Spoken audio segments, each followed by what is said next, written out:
Calling the regular meeting for Caddo Parish Commission for June 3rd, 2021. Roll call, please. Commissioner Hopkins. Here. Commissioner Johnson. Present. Commissioner Jackson. Commissioner Young. Present. Commissioner Burrell. Commissioner Cawthorn. Present. Commissioner Gage Watts. Commissioner Taliaferro. Here, sir. Commissioner Atkins. Here. Commissioner Chavez. Here. Commissioner Lazarus. Here. And Commissioner Epperson. Here. I'm counting 9 of 12 present. You do have a quorum. All right. Will Commissioner Cawthorn lead us in the invocation, and Commissioner Ken Epperson lead us in the Pledge of Allegiance, and ask that everyone please stand.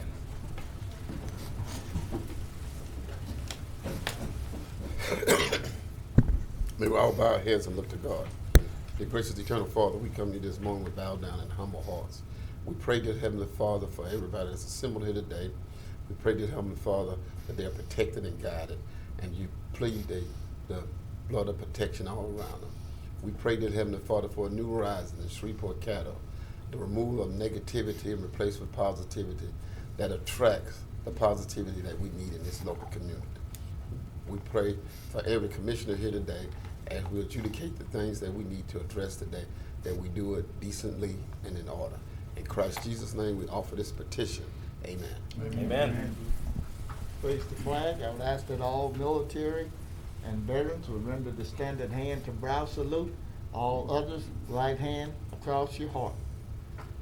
I pledge allegiance to the flag of the United States of America and to the republic for which it stands, one nation, under God, indivisible, with liberty and justice for all.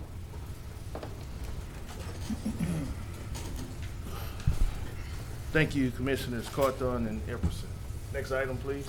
Okay, today we do have 2 agenda additions that I'm aware of, and I don't know if you had any additional ones, but we do have these 2. The first is a potential agenda addition, a special proclamation recognizing June as Men's Health Month.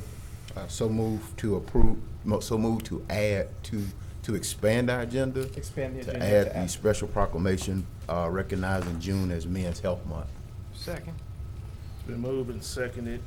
Been moved by Commissioner Jackson, seconded by Commissioner Atkins, to potentially add Men's Health Month for June. Okay, Read the other second, one, and then you want me we'll to do go the ahead public with? hearing on both. Read the other one, and then Yeah. we'll do the public hearing on both. The second one is a potential agenda addition to consider Thrifty Classified's application as part of item 18.1. And this is a clerical error on my part. This particular applicant submitted their application so far in advance of the other 2 that it was misfiled when it came time to add them to the last agenda. We realized it, and this is an attempt to correct that. So, I'll make the motion to add. Second. Been moved by Commissioner Chavez, seconded by Commissioner Taliaferro, to potentially add the Thrifty Classified as a part of the journal choice. So we'll take these 2. Public hearing is now open to add these 2 items to our agenda. If there's anyone in the public that want to speak in favor or against that, you can come now.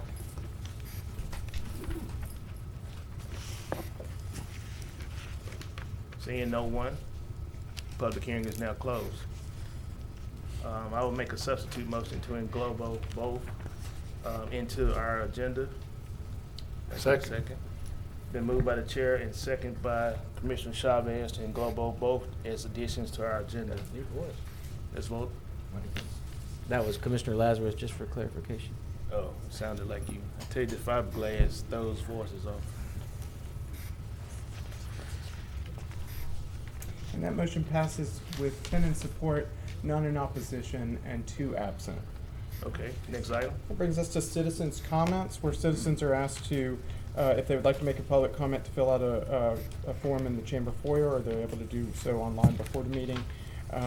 The individual comments are limited to 3 minutes, and I believe you have received a few.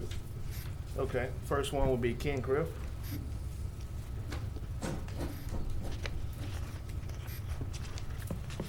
Thank you, Mr. President, members of the commission, Dr. Wilson. Ken Kraft at 157 Archer in Shreveport, 71105. I was hoping Subcommittee Chair Stormy Gage Watts was here, but the record will reflect my comments anyway. About every 3 months, for many years, I've spoken on juvenile justice. Once again, we need to do something. We've overspent almost $40 million in the last 14 and a half years since we just lost a 0.1% sales tax. It's especially tragic this year. The coroner just released homicide figures through the end of May. I'm not sure if it was Shreveport only or Caddo Parish, but I know the number was 40. The average age was 28 and a half. 85% of the fatalities were black, males, 4 were women. We're losing young people. When we do juvenile justice, I say when, I'm an optimist, not if. I'm sure you guys are going to do it eventually. Although I thought that in 2011, 10 years ago, and here we are. Not many of you were not on this horseshoe. But let's do like some other cities have done with their juvenile justice. What young people need in the morning when they get up is a passion. They need to go play their flute or play basketball or make music videos. They have to have a passion. That's what our young people are lacking. They get up and they wander the neighborhood and they drift and they get into all kind of trouble. So if and when, let's say when we do juvenile justice, let's incorporate a program of professional people.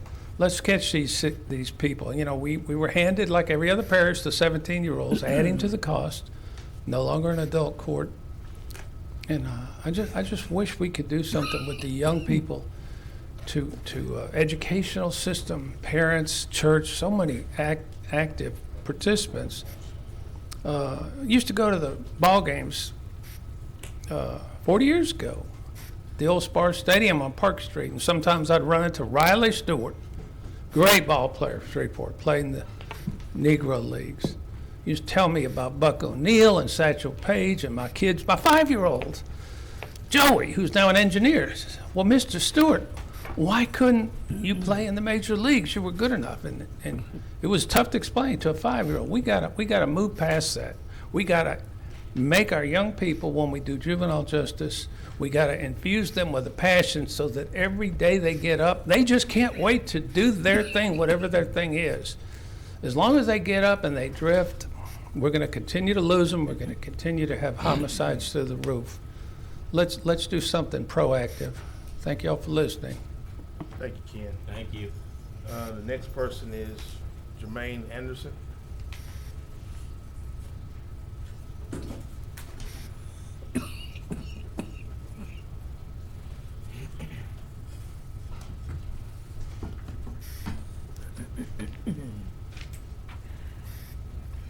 Hello, how are you all doing this afternoon?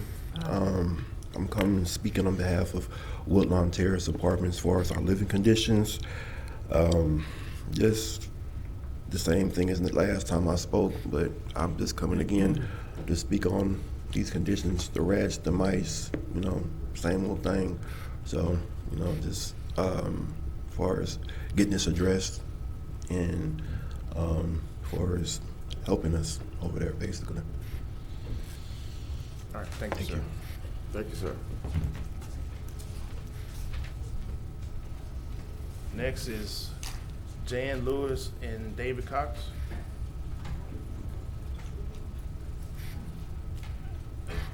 I'm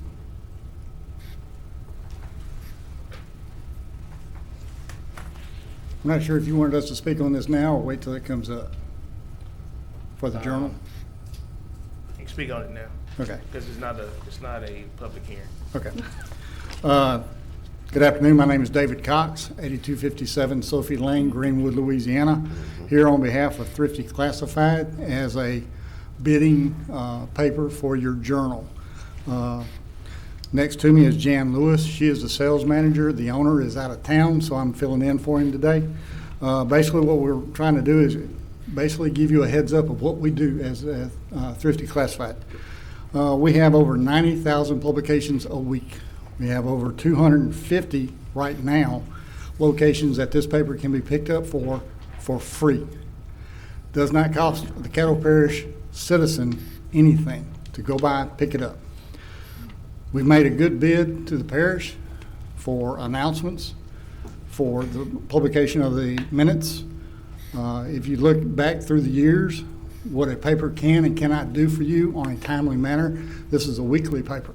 That means if you have a notice, say we have floods and a storm coming in, get notice out to the citizens, sandbags can be here before the storm ever gets there. We publish on during the week, pass out on Thursdays. To give you a little bit of insight of the business as far as columns and all that, I'll turn it over to Jan. Okay, this is my first time here. Little nervous. Name and address. Oh, Janet Lewis, 3912 Ackard Avenue, Shreveport, 71105.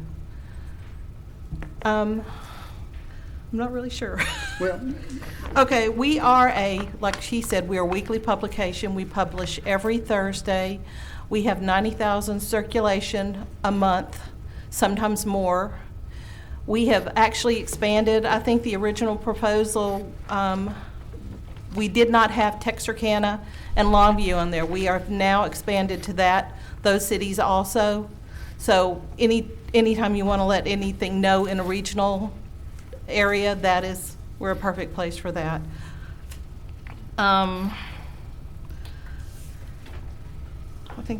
we can tell you also that we have worked with animal control through Caddo Parish, through Bossier Parish, through DeSoto Parish. That page alone has gotten rave reviews. So not only are we saving Caddo Parish already money by doing that, once you look at a cheaper price for Caddo, I assume, it's according to how the bids come in, but when you look at locations, publications, and free, normal people, you know, if they see it, they're gonna pick it up.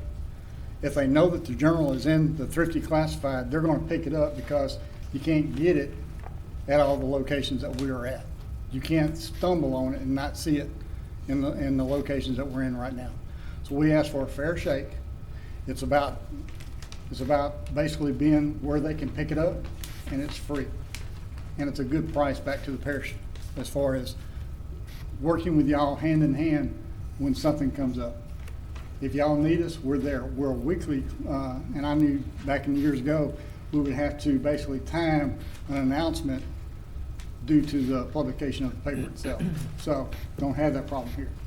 There's one more thing. Go ahead, ma'am. We are online, so our paper is a digital edition online, so you can actually go to our website or go to issue, and you can actually look at the paper, flip the pages just like you would the paper. We also have every display ad, every classified ad is on our website. So anything that is in our paper is going to be on the website, can be looked up by keyword searches. We can also add like legals and stuff to our legend on our pages, so that they can go there too.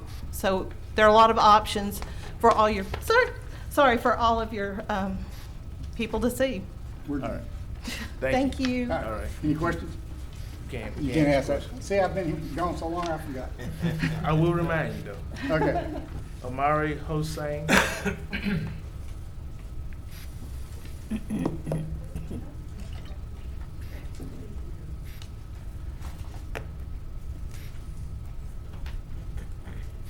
Good afternoon, Commissioners. My name is Omari Hossein, and I was here earlier this week with some concerns about the very needed rental assistance program.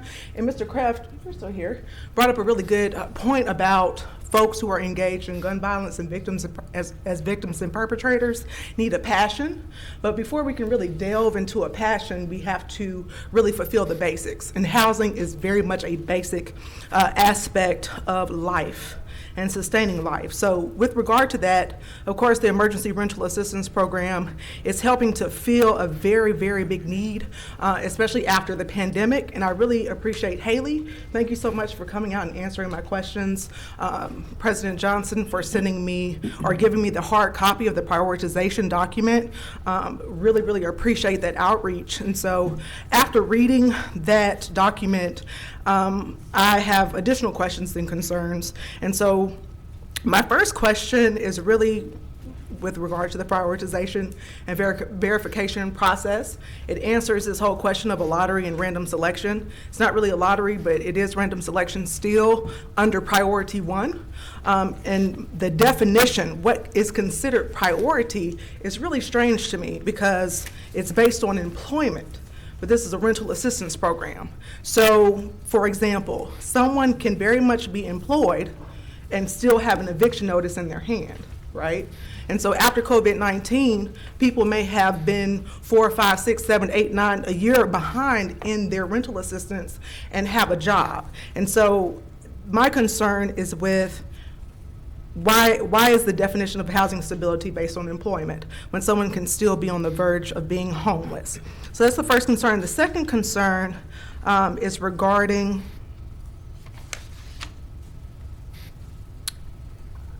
the definition of housing stability in terms of, hold on, y'all give me a second. See, when I write in long form, okay, so the Treasury defines or allows folks to get a hotel stay. So say a gentleman is bussing tables at a local chain restaurant. He has a job, but again, he still has an eviction notice in his hand. He's evicted because based on the priority process with this program, he does not qualify to receive help. So now he's out of a home and he goes to get a hotel room. Based on how the program is currently being implemented, like in day-to-day, in real life, in real time, this person would not receive assistance, right? So they go get a hotel. Now, based on how it's being implemented, they still can't receive assistance if they call into the program. But based on the FAQ, number 26, in the document, it says that if a person is displaced because they have been evicted or any other COVID-19 reason. Second. I'm sorry, y'all. But based on any other COVID-19 reason, they are allowed to be funded if they are staying in a hotel. So if we could have some clarification regarding this local discrepancy, that would really help us get more people getting assistance and getting housed. And so the last piece, I understand that the Treasury is setting the guidelines. Some of these guidelines are not local. The implementation is local. So my next question is really for commissioners. Less administration, more commissioners, because you have the power. What is the mechanism to really make the changes, the necessary changes, so that we can get more people, the 64% of folks who have yet to be served? What is the mechanism to help us lobby the Treasury, whatever we have to do, so that we can change some of these rules that make absolutely no sense in terms of folks who have been impacted by COVID-19 and are on the verge of homelessness. So thank you so much. Again, thank you for your responsiveness, and I look forward to hearing from you soon. So, Dr. Wilson, could you get either, I guess, Haley or Ms. Bryant to answer those first couple of questions that she had? Yes, sir, we will. Okay. Next person is Ms. Douglas.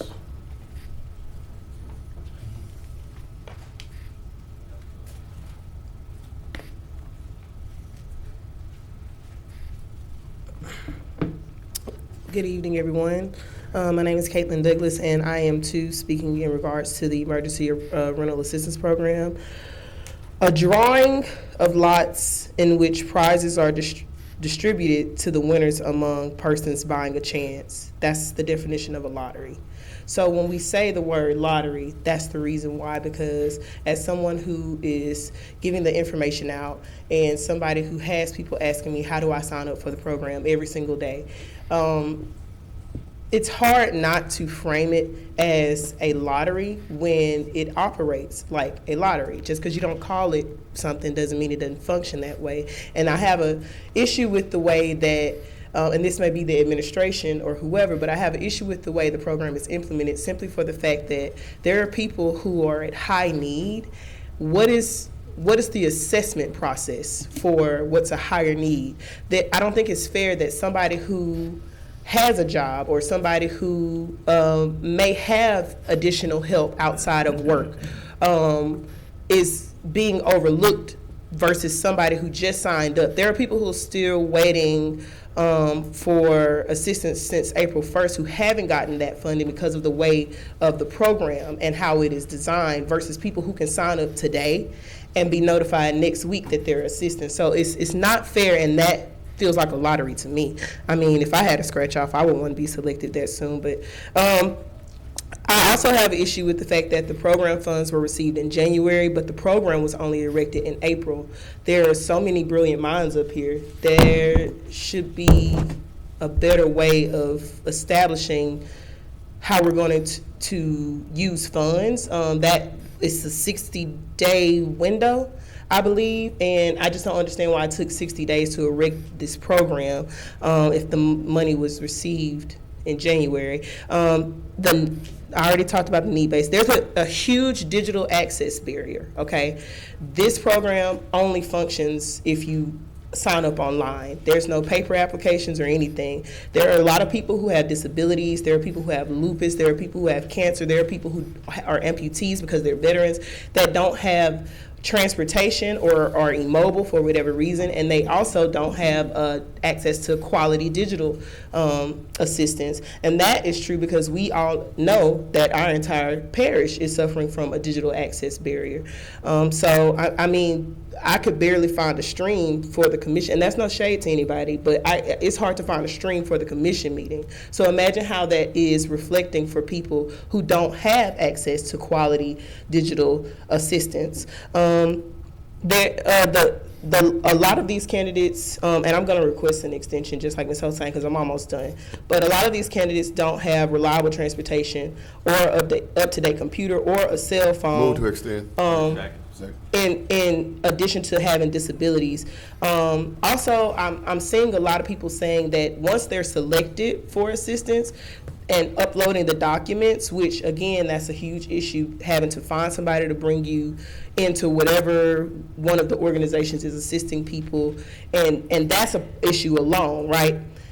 They're bringing those documents in, and then once they're being uploaded based off of what they're going into the portals and looking at being told is acceptable, now we're being saying, no, not this, something else. And then I just would like some clarity on what is and what is not acceptable, because I fear the issue is this, that I think a lot of times when we get into certain positions, we don't actually often have the opportunity to see things from a citizen's perspective. And so I'm offering a citizen's perspective to you guys. I think the program could be more helpful if instead of whatever type of prioritization process it is right now, we do it as some type of first come, first serve, or make sure if they have all of the documents, or if you have a higher delinquency, whatever. There needs to be something to eradicate the way that it's functioning, because the word on the ground is that it's a lottery. You may not consider it that way, but that's what citizens view it as. And if citizens are telling you guys that it operates that way and it functions that way, then you need to reconsider how it's being implemented, and also the fact that it's only available on a digital platform in a state, quite arguably, that has a huge digital access barrier. I am somebody who is college educated, and I couldn't keep a job working remote during COVID because I live in an area that has horrible digital access. So I just want us to consider this moving forward, because we could be helping a lot more people a lot faster if we actually just try to listen. So thank you. Thank you, Ms. Douglas. Thank you. Next item. Next item is visitors. We have no visitors scheduled today, so that brings us to adopting regular session minutes. So move to approve. Second. Been moved by Commissioner Jackson, seconded by Commissioner Hopkins, to approve the minutes from May 20th. May Is May that 20th. for the May 20th. regular session minutes from May 20th? May 20th, yes. Does that also I'll do the special minutes. I can go vote the special minutes for property standards as well. And it's been moved and second to englobo the regular session minutes for May 20th and the special session minutes on the property standards for June 1st, 2021. Seeing no one on the board, let's vote.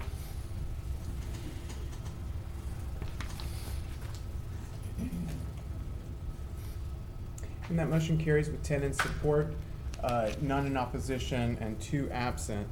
That brings us to public hearing on zoning ordinances and cases. Skip. Special resolution. Special resolution. Oh, I'm sorry. Yeah, I'm sorry. Looked right over it. Special resolutions, where we have 2 items today. Special resolution of recognition for Sir Terrence Mack is the first item. Move to adopt. Second. Second. Then moved by the chair, seconded by Commissioner Jackson. Seeing no one on the board, let's vote.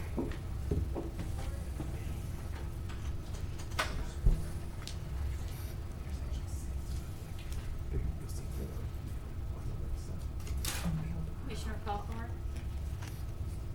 I did it. Let me see, do it again. It worked? yes, sir. And that motion carries with 10 in support, none in opposition, and 2 absent. That brings us to the next item. 8.2 is the special resolution recognizing Men's Health Month. So move for adoption. Second. Then moved by Commissioner Jackson, seconded by Commissioner Chavez to adopt the special resolution on Men's Health Month of June. Seeing no Yes, one- if we could, Mr. Clerk, if you could read the resolution, and I would ask Mr. Robert Superman Blunt and the men of Alpha Phi Alpha to join us at the podium for the presentation at this time, if that pleases the body. Is that how we do it? All right. Well, yeah, I was gonna. Oh, okay. I don't know what we did normally do. In that case, It's been a while. You need to be there. I know. And yeah, Roy, I would, yeah, most definitely. You want me to go ahead and read now? Okay, the special proclamation recognizing June as Men's Health Month. Whereas despite advances in medical technology and research, men continue to live an average of 5 years less than Mr. women Clerk, don't we normally stand? with Native American and African Yeah. American. Hold on, Yeah. hold on, Jim. Yeah. We I'm typically sorry. stand. Yeah. Everybody in the herd today. We ain't been in the chamber in a while. Yeah, everybody.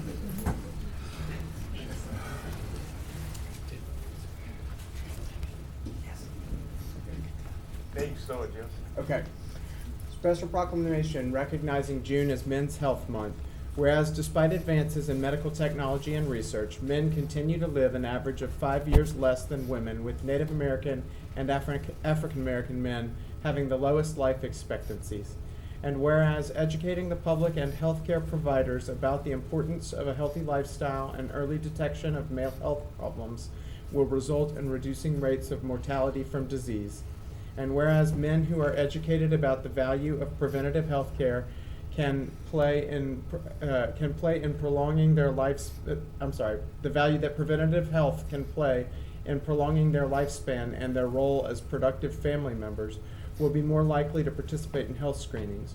And whereas fathers who maintain a healthy lifestyle are role models for their children and have happier, healthier children. And whereas Men's Health Network worked with Congress to develop a national men's health awareness period as a special campaign to help educate men, boys, and their families about the importance of positive health attitudes and preventative health practices. And whereas the Men's Health Month website has been established at www.menshealthmonth.org and features resources, proclamations, and information about awareness events and activities, including Wear Blue for Men's Health. And whereas Men's Health Month will focus on a broad range of men's health issues, including heart disease, mental health, diabetes, and prostate, testicular, and colon cancer.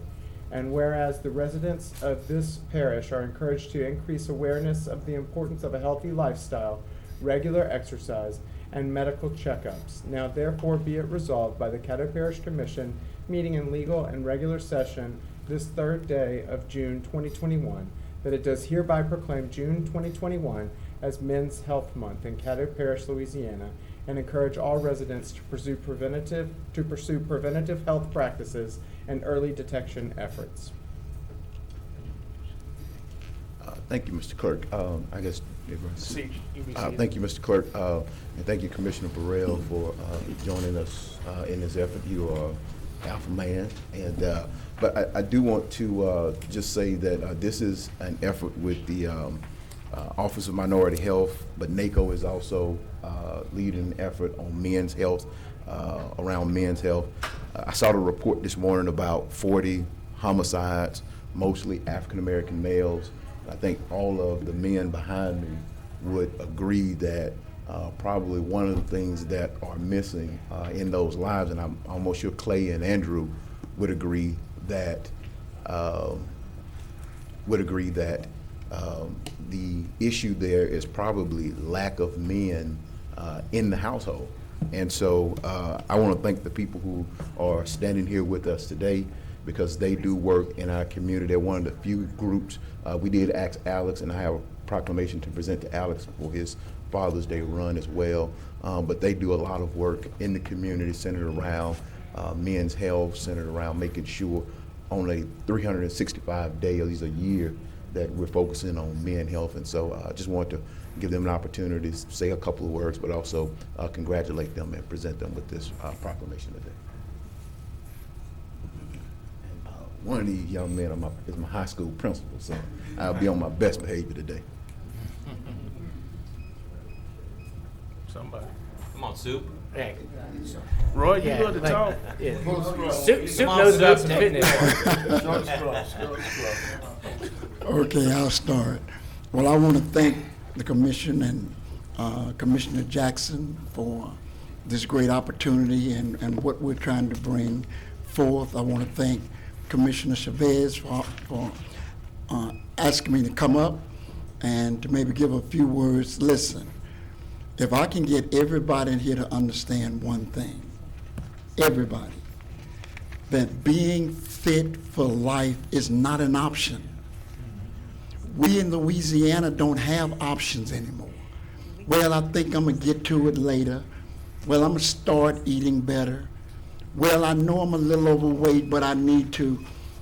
Those are no longer options here.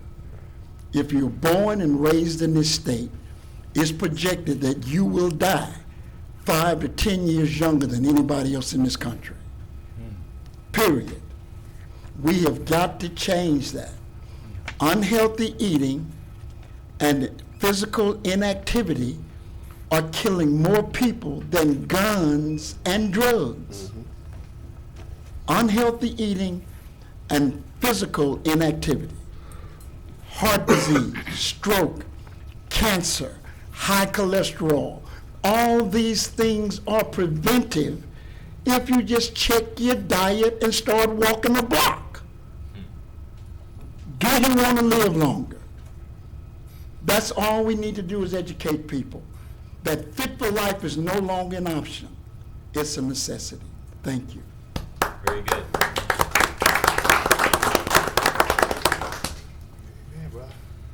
Good evening. On behalf of the Brothers of Alpha Phi Alpha Fraternity Incorporated, Delta Upsilon Lambda chapter, which is located here in Shreveport, we would like to say thank you to the commissioners for recognizing us today, especially to Commissioner Jackson. And we will continue to do what we are doing, knowing that it's not an option. So we will go back to our chapters and challenge the other chapters to walk a block and eat healthy. Thank you.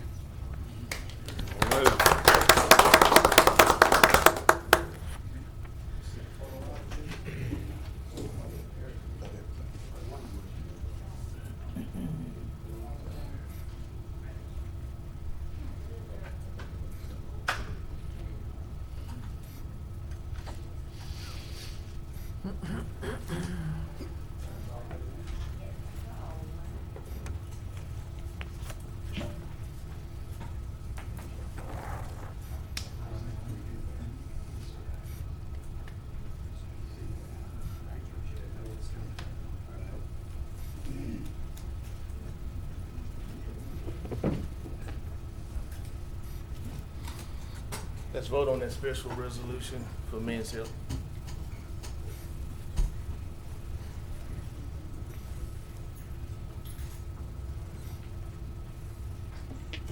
Commissioner Burrow. Gotcha. That motion passes with 11 in support, none in opposition, and 1 absent. That brings us to public hearing on zoning ordinances and cases, which we do not have any scheduled today.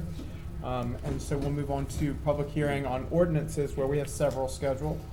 Would you like me to go ahead and read them all? Or? Yes. Okay. The first item, 10.1, is public hearing for ordinance number 6067 of 2021. It's an ordinance to amend Volume 2 of the Code of Ordinances of the Parish of Caddo as amended, the Caddo Parish Unified Development Code, to establish the provisions for a special exception use and to otherwise provide with respect thereto.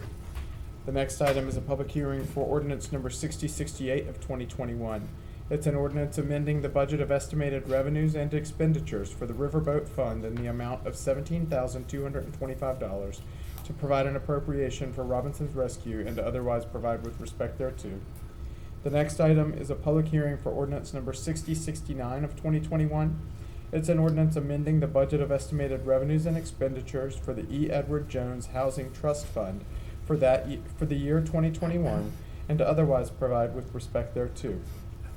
And the next item is the public hearing for ordinance number 6070 of 2021, an ordinance amending the budget of estimated revenues and expenditures for the general fund to provide an appropriation for wheelchair ramp and roof repair program and to otherwise provide with respect thereto. And the final item in this section is a public hearing for ordinance number 6071 of 2021, an ordinance to establish a parish planning and zoning commission to provide for its membership, to provide for an effective date, and to otherwise provide with respect thereto. Public hearing is now open for ordinances 6067, 6068, 6069, 6070, and 6071 of 2021. The public can speak for or against any of those ordinances. Seeing no public, the public hearing is now closed.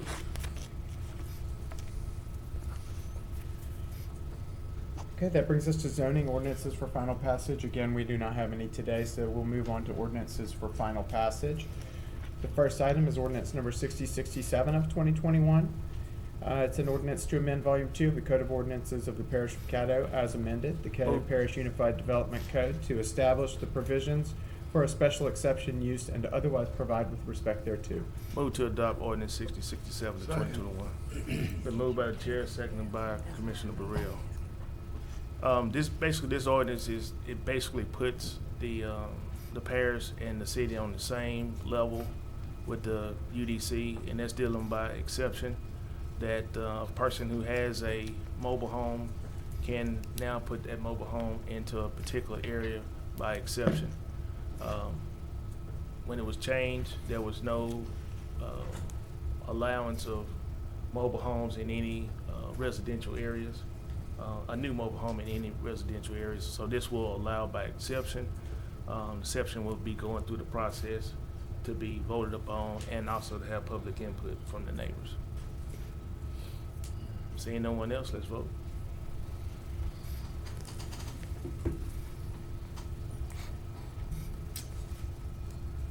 And that motion passes with 11 in support, none in opposition, and 1 absent. The next item is ordinance number 6068 of 2021, an ordinance amending the budget of estimated revenues and expenditures for the Riverboat Fund in the amount of $17,225 to provide an appropriation for Robinson Rescue and to otherwise provide with respect thereto. So moved. Second. Been moved by Commissioner Young, seconded by Commissioner Talaferro. Commissioner Young, you want to speak to your motion? Yes, Mr. President, thank you. Just very briefly, this is a budget neutral rollover of money that wasn't spent during the COVID pandemic that's needed now for inexpensive spay-neuter that helps control our animal population, and I hope you can all support it. Thank you. Seeing no one else, let's vote.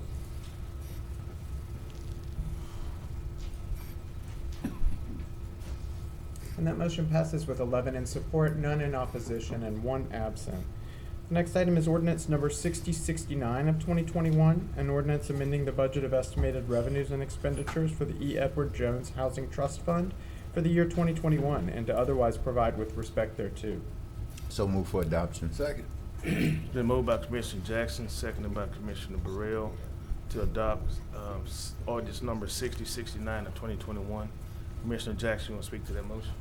Yes, thank you, Mr. President. I just want to first note that this is not sending any dollars to any organizations or anywhere. It is to basically recognize the amount of dollars that we are receiving from the U.S. Treasury Rental Assistance Program. But I also want to, again, as I have on several occasions, thank staff for their work on the program. I did hear the young ladies. I've heard them out several times before. I've conveyed those concerns to Dr. Wilson and Ms. Bryant, and I'll continue to convey those concerns. I submitted, I think we met for almost 2 hours yesterday That's correct. talking through ideas, scenarios, and I want individuals and advocates and those renters out there to understand that we're all writing this book as we read it, and we're all reading it as we write it. And there is nothing that's perfect. There's nothing that's pure. But what we do have to recognize as the leaders, the overseers, the supervisors, whatever role you feel we play, policymakers, we do have to recognize when something may be off. If there is confusion out there, we have to own that confusion, not say, well, that's just misinformation.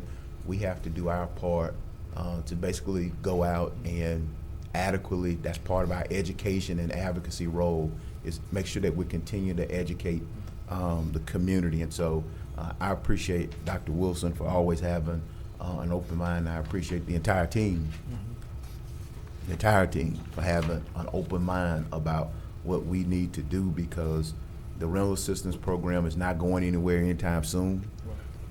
We may complete this first batch of applications, but Treasury has opened this up to anybody. You don't even have to be affected by COVID-19. You could just have a financial hardship and qualify at this point. You can be a domestic violence survivor and qualify at this point. So they're changing the rules as it rolls out. And so we have to make sure that we're changing and evolving with those rulemaking processes. I continue to participate in weekly national calls, not only with NACO, but with the National Low Income Housing Coalition, where we're advocating and bringing issues directly to members of Congress as well as the White House about changes. Some of the changes that took place in the FAQ are basically some things that they saw in the first wave that they realized, and then they went back and corrected it. So I suspect before 2025, which is when the last batch of ERA monies expire, I suspect it's going to change several times.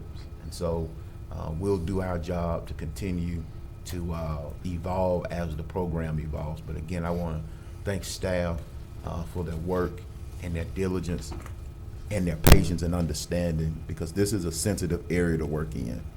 And you're dealing with clients that are not stable. They're usually kind of unstable. And so we have to do our part to make sure that we're meeting their needs.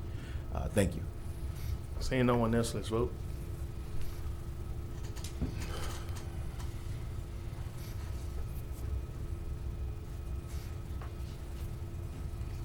And that motion carries with 11 in support, none in opposition, and 1 absent.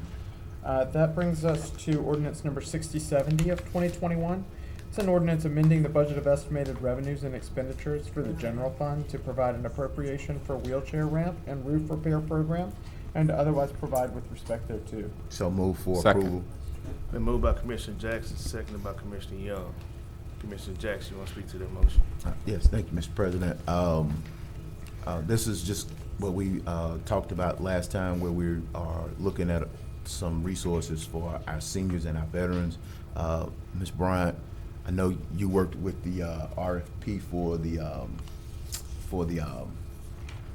our financial institution. They have a relationship with the Federal Home Loan Bank that has about $250,000. I know we can't get all $250,000 of it, but it's called the Haven. If y'all could reach out to them and encourage them, let them know that we have this program.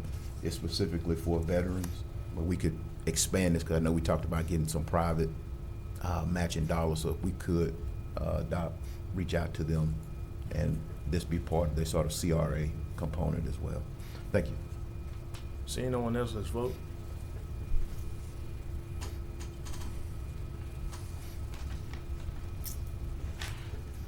And that motion carries with 11 in support, none in opposition, and 1 absent.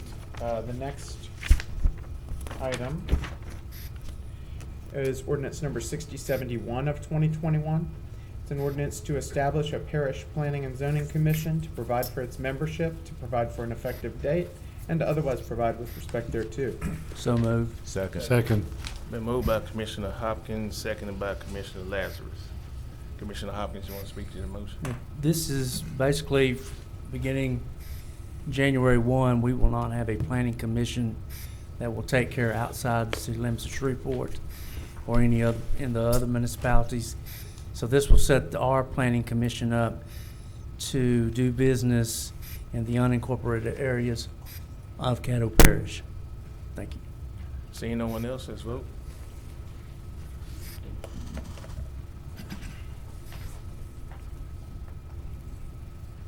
And that motion carries with 11 in support, none in opposition, and 1 absent. Next on the agenda are zoning ordinances for introduction by title, of which we have none today, so we'll continue to ordinances for introduction by title. We have quite a few today, so I'll begin reading them. The first, introduce ordinance number 6072 of 2021, an ordinance setting the parish millage for the purpose of paying principal and interest due in 2021 on outstanding parish bond issues, and to instruct the assessor to include said millage on the tax roll of the parish of Caddo for the year 2021, and to otherwise provide with respect thereto. The next item is to introduce ordinance number 6073 of 2021. It's an ordinance to set the general purpose and special purpose millages, providing for millage rate adjustments as allowed by Article 7, Section 23 of the Louisiana Constitution of 1974 and Louisiana Revised Statutes 47:1705B, levying and imposing taxes and assessments for 2021 on all the properties subject to taxation in the parish of Caddo, and to otherwise provide with respect thereto. The next item is to introduce ordinance number 6074 of 2021, an ordinance setting the assessment of property classified as timberlands, and to instruct the assessor to include said assessment on the tax rolls of the parish of Caddo for the year 2021, and to otherwise provide with respect thereto.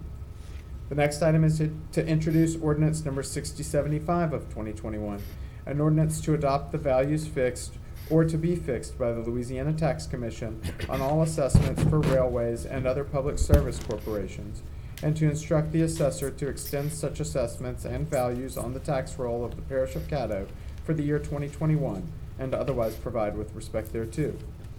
The next item is to introduce ordinance number 6076 of 2021. It's an ordinance amending the budget of estimated revenues and expenditures for the Riverboat Fund for the year 2021 to provide an appropriation of $5,000 to conduct a training program for Caddo Parish fire districts, and to otherwise provide with respect thereto. The next item is to introduce ordinance number 6077 of 2021. It's an ordinance amending the budget of estimated revenues and expenditures for the American Rescue Plan Fund to provide an appropriation of $100,000 for 5 D3 Edge security trailers, and to otherwise provide with respect thereto. The next item is to introduce ordinance number 6078 of 2021, an ordinance amending the budget of estimated revenues and expenditures for the American Rescue Plan Fund to provide an appropriation of $25,000 for a wastewater program for COVID-19, and to otherwise provide with respect thereto. The final item we have for introduction today is ordinance number 6079 of 2021, an ordinance to accept the streets in Blanchard Lake Estates Subdivision Unit 2 and 3 into the parish of Caddo road system, and to otherwise provide with respect thereto. And that brings us to work session minutes, where So move to ratify. Second. Been moved by Commissioner Jackson, seconded by Commissioner Hopkins to ratify the work session minutes for June 1st, 2021. Seeing no one on the board, let's vote.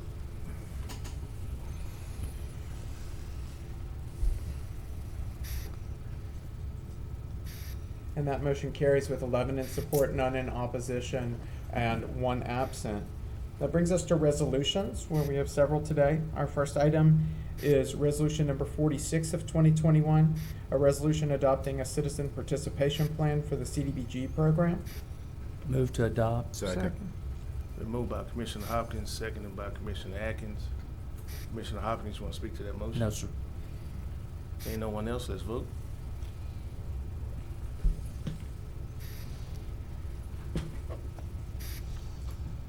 And that motion carries with 11 in support, none in opposition, and 1 absent. That brings us to resolution number 47 of 2021, a resolution creating an ad hoc pandemic task force and otherwise providing with respect thereto. Move to approve. Second. Second. Who was that on this side? I heard someone. Lazarus. Lazarus? Okay. Been moved by Commissioner Jackson, seconded by Commissioner Lazarus. Commissioner Jackson, will speak to the motion? No. All right. I will speak to this particular resolution. As the sitting president, this will create a precedent that whoever is the president after me, now you would have a commissioner, if they feel that something you did is wrong, that they would go through a process to override your decision. I know in the debate, Commissioner Jackson talked about he never was informed on any conversation about the committee, but on March the 29th, we had a discussion about the committee, and that's when I introduced the I introduced the American Rescue Fund Committee. We had a discussion then because he wanted to know why was I introducing a new committee when the pandemic committee was already existing.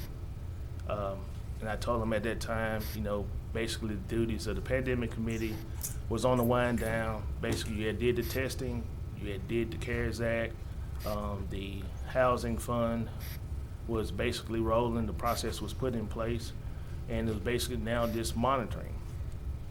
Well, in between that time, there was a lot of work put over into the American Rescue Fund activity, which you already had a committee for that.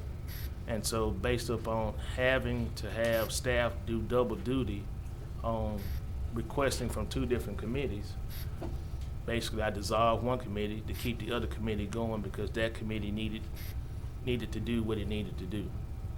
So I know a lot of you guys have been worked over pretty hard, and I know you probably voting favorable to have this committee, which reading the resolution, it states that it has nothing to do with the American Rescue part of it, strictly dealing with COVID-19 and educating the public.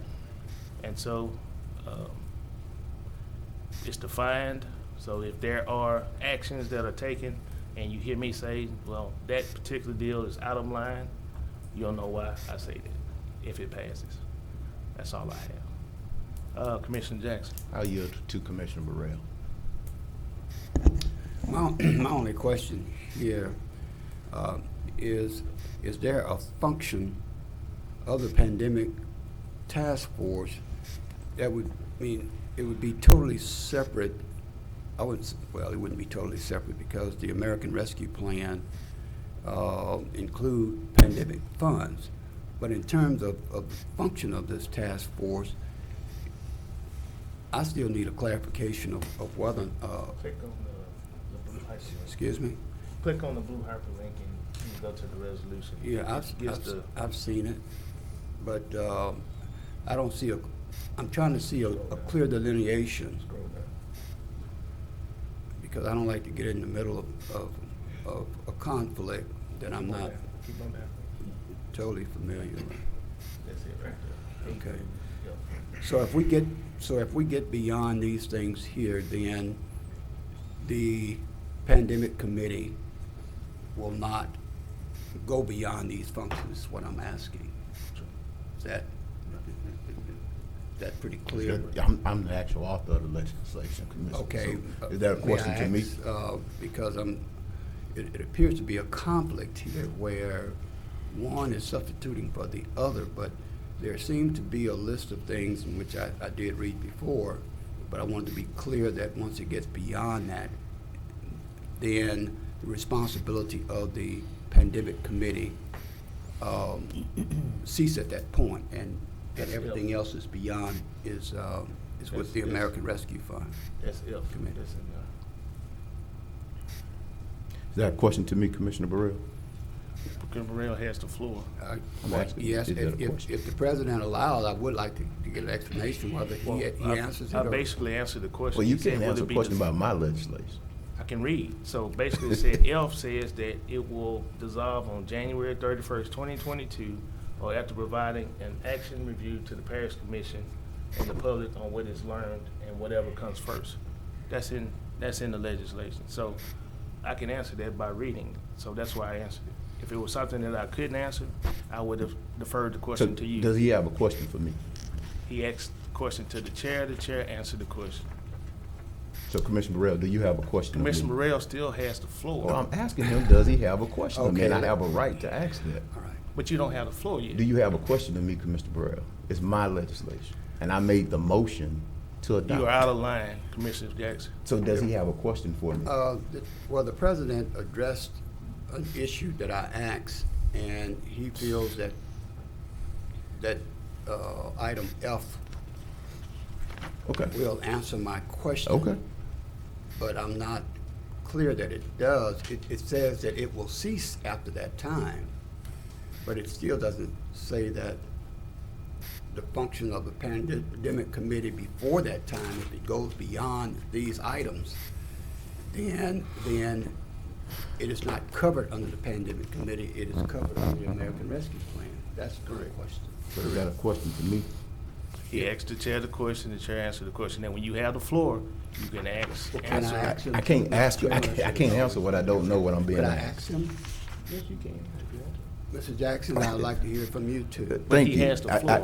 I That's the have whole to thing know. I'm letting you know. He has the floor. Mr. President, And so I'm he not, asks you the Mr. question. President, I'm not here to go back and forth. But I'm tit just for letting tat. you know Robert Rules of Order and that And- you were out of line in your Well- rebuttal back over here about Well, does he have a point of order, question? Mr. President. And that is the point of order. Point of is order. to deal Mr. President, with- point of order. Deal with Robert Rules of Order. Point of order, on Mr. President. recognizing the floor. I've called for a point of order. But I also give you the answer of But you you- got to recognize the floor. He Point of had the order, floor. Mr. President. He had the floor. Point of order, Mr. Since President. I'm supposed to be the parliamentarian here, so So you need to yield the floor. Yes. let me Mr. Burrell. do this. I've asked a question to the president. Thank you. He's given me his answer. Then I asked the president if I can ask you. And I He said said yes. yes. Right. So will you answer that? Thank for you. me? Thank you, Commissioner Burrell. When you ask me a question, I have a right to answer. Also, parliamentary procedures dictate that the maker of the motion, questions can be directed to makers of a motion. Commissioner made the Jackson, motion. that's my job. But that's So- not, I asked So, you. You're not answering so the Commissioner question. Burrell, to answer your I'm question, I'm what's asking the you that function? question clearly. We don't have to go into the parliamentary procedures on this. This is a question to So- you. So Commissioner Burrell, this committee basically will function to look at aspects of the pandemic. It will work with public health experts. It will work with faith-based organizations to talk about, do we need their solicitation? Do we need their support with regard to vaccine acceptance? We just had a civic organization that is a part of that effort, that signed on to be a part of that effort with the Panhandling Group. And so they were willing, ready, and able to participate in that. And so our goal as the pandemic committee is to look at aspects of the pandemic. We had an economic development committee meeting earlier that also identified that, this pandemic there's a preparedness thing that we have to be prepared for with the pandemic. And so But you will prepare a recommendation to try to make it short, and it will come back to the American, no, it will come to, if we make a recommendation, just like any other committee, those recommendations come to this body for ratification. And so if there's a pandemic, for instance, if we identify, or if the public health experts tell us, hey, this is gonna be a seasonal issue, we recommend that y'all stock up on masks. We recommend that you be prepared for seasonal issues, just like we are preparing for seasonal issues with regard to hurricanes. We will listen to those public health experts and make recommendations to this body, just like any other committee that we have so you're established. bypassing the American, No, Rescue no, Plan. we wouldn't the word bypass the American Rescue Plan Committee. I mean, when did this become about this is not about the American Rescue Plan. This is about the pandemic. The task force can make a recommendation that has absolutely nothing to do with the American Rescue Plan. And so I don't want this to be about, well, I want to finish my answer. I don't want this to be about the pandemic committee, Go ahead on. Commissioner Burrell. I don't want people to see this as this committee versus the pandemic committee, because that's not what this is. That's not what it is. And that's why I specifically laid out the functions of the committee. Commissioner Jackson, you have the floor now. It's your turn. I'll yield to Commissioner Chavez and Commissioner Telefaro. Thank you, Commissioners. I'd like to make a motion to move this to long-range planning and special projects. If I get a second, I'll explain why. Second. Thank you, Commissioner. Commissioners, the last thing that I would like us to do is argue up here on camera. My committee is special projects for a reason. I think at the end of the day, communication and a sit-down may be advantageous to fix this situation. We have a lot of commissioners around the board that either have some heartburn about this or don't want to talk about it or need further clarification. So I think if we can go and meet in the committee and discuss this to get this fixed, we can come out of there with a more applicable and reasonable situation where moving forward we all feel comfortable with each other. The last thing that I want is us to spend the rest of the year in a situation like this, setting a precedence. That's not right. This is what I'd like to see. I'd like to see us working together, and if that means we got to do it in my committee, then I'm totally cool with that. If we could all agree on that, then we'll take this to a committee and then we'll discuss it, come back to the full body with all of us feeling comfortable about our movement forward. Thank you, President. All right. So now we have a substitute motion to take the resolution to the Special Needs and Long Range Committee. That was moved by Commissioner Chavez and seconded by Commissioner Telefaro. Commissioner Chavez, you talked Yes, sir. on your motion, so Commissioner Telefaro. Thank you, Mr. President. Just for clarification, based on the verbiage that we presented, items A through F. I'll focus on item F here. Task force shall be dissolved on January 31st, 2022, and after providing an after-action review or an after-action report to the Parish Commission. My question is that have we received the after-action review, or is the verbiage between A and E, is that serving as the after-action report? Because I don't recall seeing the after-action report, which would give the Parish Commission information to either dissolve it prematurely, the January 31st, or continue the committee based on things not yet accomplished. That's my question. So since I cannot answer that question, the author, you now can answer that question. Commissioner Telefaro, if I think I understand your question correctly, the action report would basically say, look, this is how the parish, the government as a whole responded. We would work with Robert Jump, we would work with Martha White, we would work with all entities that have been a part of this to prepare a holistic view of what took place during the pandemic. And so that after action report would either, if it comes early, I'm fine with it. If it comes before January 31st of 2022, that's why I put whichever comes first. So if the after action review or if the report, if they say, look, y'all need to be ready for this to be seasonal. Y'all need to be prepared for this to be, something that we're gonna do on a quarterly basis. That's what they will provide us, and we will follow up from there. But the after action review is nothing more of a look at what took place going forward, look back at what happened. Did we overreact? Did we overreact to the pandemic? Did we underreact? Was our response just right? And so I think you're a military man, Commissioner Telefaro. Yes, sir. It would basically just give that high-level view of, this is what we think the parish's response is, or should be going forward. This was their response then, and this is what it should be going forward. And these are some best practices and recommendations from a public health, public safety, and public policy perspective. That's all.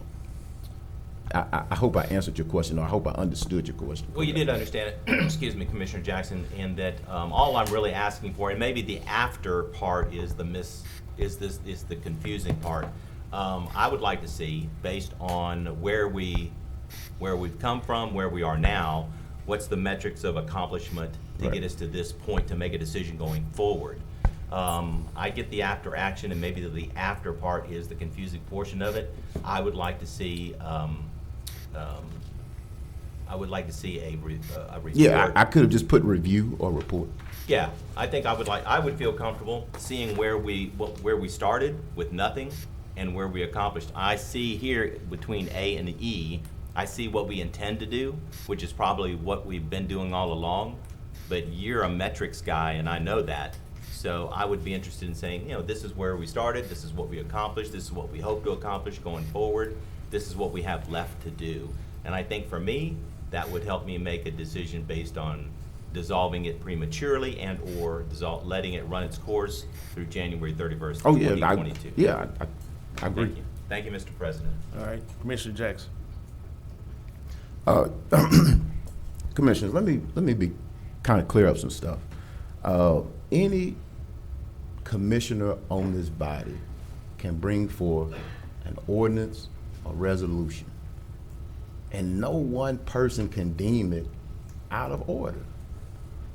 Listen to what has been said and listen to what is happening. In January 15th to be exact, I was asked to chair a committee for which I said I didn't want to do. And at the insistence of the president, I said, okay. I was tired, I didn't want to do it. And I said, okay, I will do it. This has been spent as the pandemic committee versus the American Rescue Plan committee. But I accepted this task before there was ever even American Rescue Plan. We were meeting before there was ever even an American Rescue Plan. And all of a sudden, the American Rescue Plan comes up, and all of a sudden, well, this committee is in conflict with the American Rescue Plan. The American Rescue Plan is a byproduct of the pandemic. It is a direct byproduct of the pandemic. If there was no pandemic, there would be no American Rescue Plan. I didn't work anybody over. I simply asked folks to let this committee finish its mission. I didn't work anybody over. I didn't make any deals. I didn't cut any deals. But I'm a man. And if you ask me to do something, I'm gonna put both feet into it and I'm gonna do it right. Nothing was done wrong by this committee other than we were meeting and we were working. And the conversation today here is about semantics. We'll take this to the Long Range Planning Committee. We'll get there and nobody will have a question. I don't know why my legislation gets treated like this. I've never done anybody else's legislation like that. If I support your legislation, I support it. If I don't support it.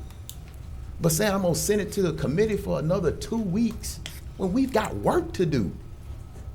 We've got work to do. This is wasting time. I do not support sending this to the committee. Let's either vote it up or down today, because we have been working and we were proud of the work that we were doing. No, all 12 people up here are duly elected individually. No one person has more power or leverage up here than anybody else. So no one person can say, oh, if this committee does something or if this person does something, I'm gonna rule it as not acceptable. That's not right. That's not how we've ever functioned. And what you also have to remember is that chair is gonna change every year. And what precedent would we be setting for ourselves? This was not an attempt to undermine anybody. This is an effort to say, let the committee finish its mission. I'm talking to military folks around this horseshoe that I see. I'm talking to men. I know we have a lady absent, but finish our mission. I don't even have to chair this committee once it's reestablished, or this task force once it's reestablished. It's not about me. It's about the work that we need to do to respond to make sure that we're prepared. And as Commissioner Telfairo pointed out, that we know what took place throughout. That's all this is. I think some people are trying to make it more than that. So I would ask that we reject this substitute and adopt this motion. Thank you, Mr. President. Commissioner Burrell. Well, no, Commissioner Evers. Call for the question on the Second. motion. Second. The question has been called on the motion. Let's vote. On call for the question.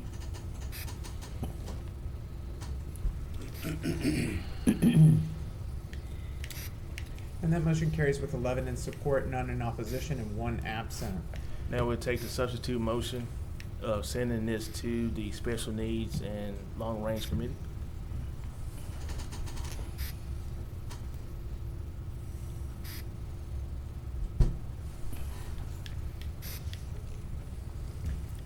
And that motion does not carry, does carry, I'm sorry. It is a 6 in favor, 5 in opposition, 1 absent to move to the,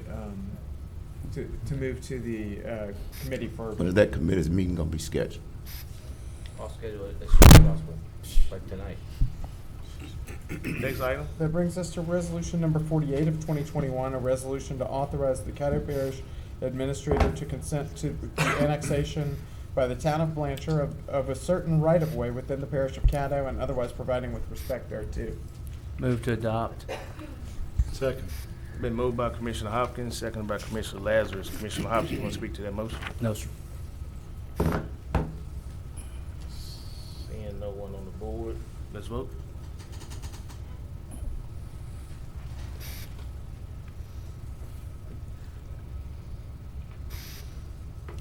The motion carries with 11 in support, none in opposition, and 1 absent. And that brings us to resolution number 49 of 2021, a resolution to authorize the Caddo Parish Administrator to consent to the assignment of state agency leases 19509, 2131, 2132, 2133, 19737, and 19740, and Move to otherwise providing with authorize. respect thereto. Move to adopt. Okay, been moved by Commissioner Lazarus, second by Commissioner Atkins to adopt resolution number 49. I'd like to make a substitute to englobo resolution 49 and resolution 50. Second. Been moved by the chair and seconded by Commissioner Atkins to englobo and adopt both of those resolutions, 49 and 50 of 2021. Seeing no one on the board, let's vote.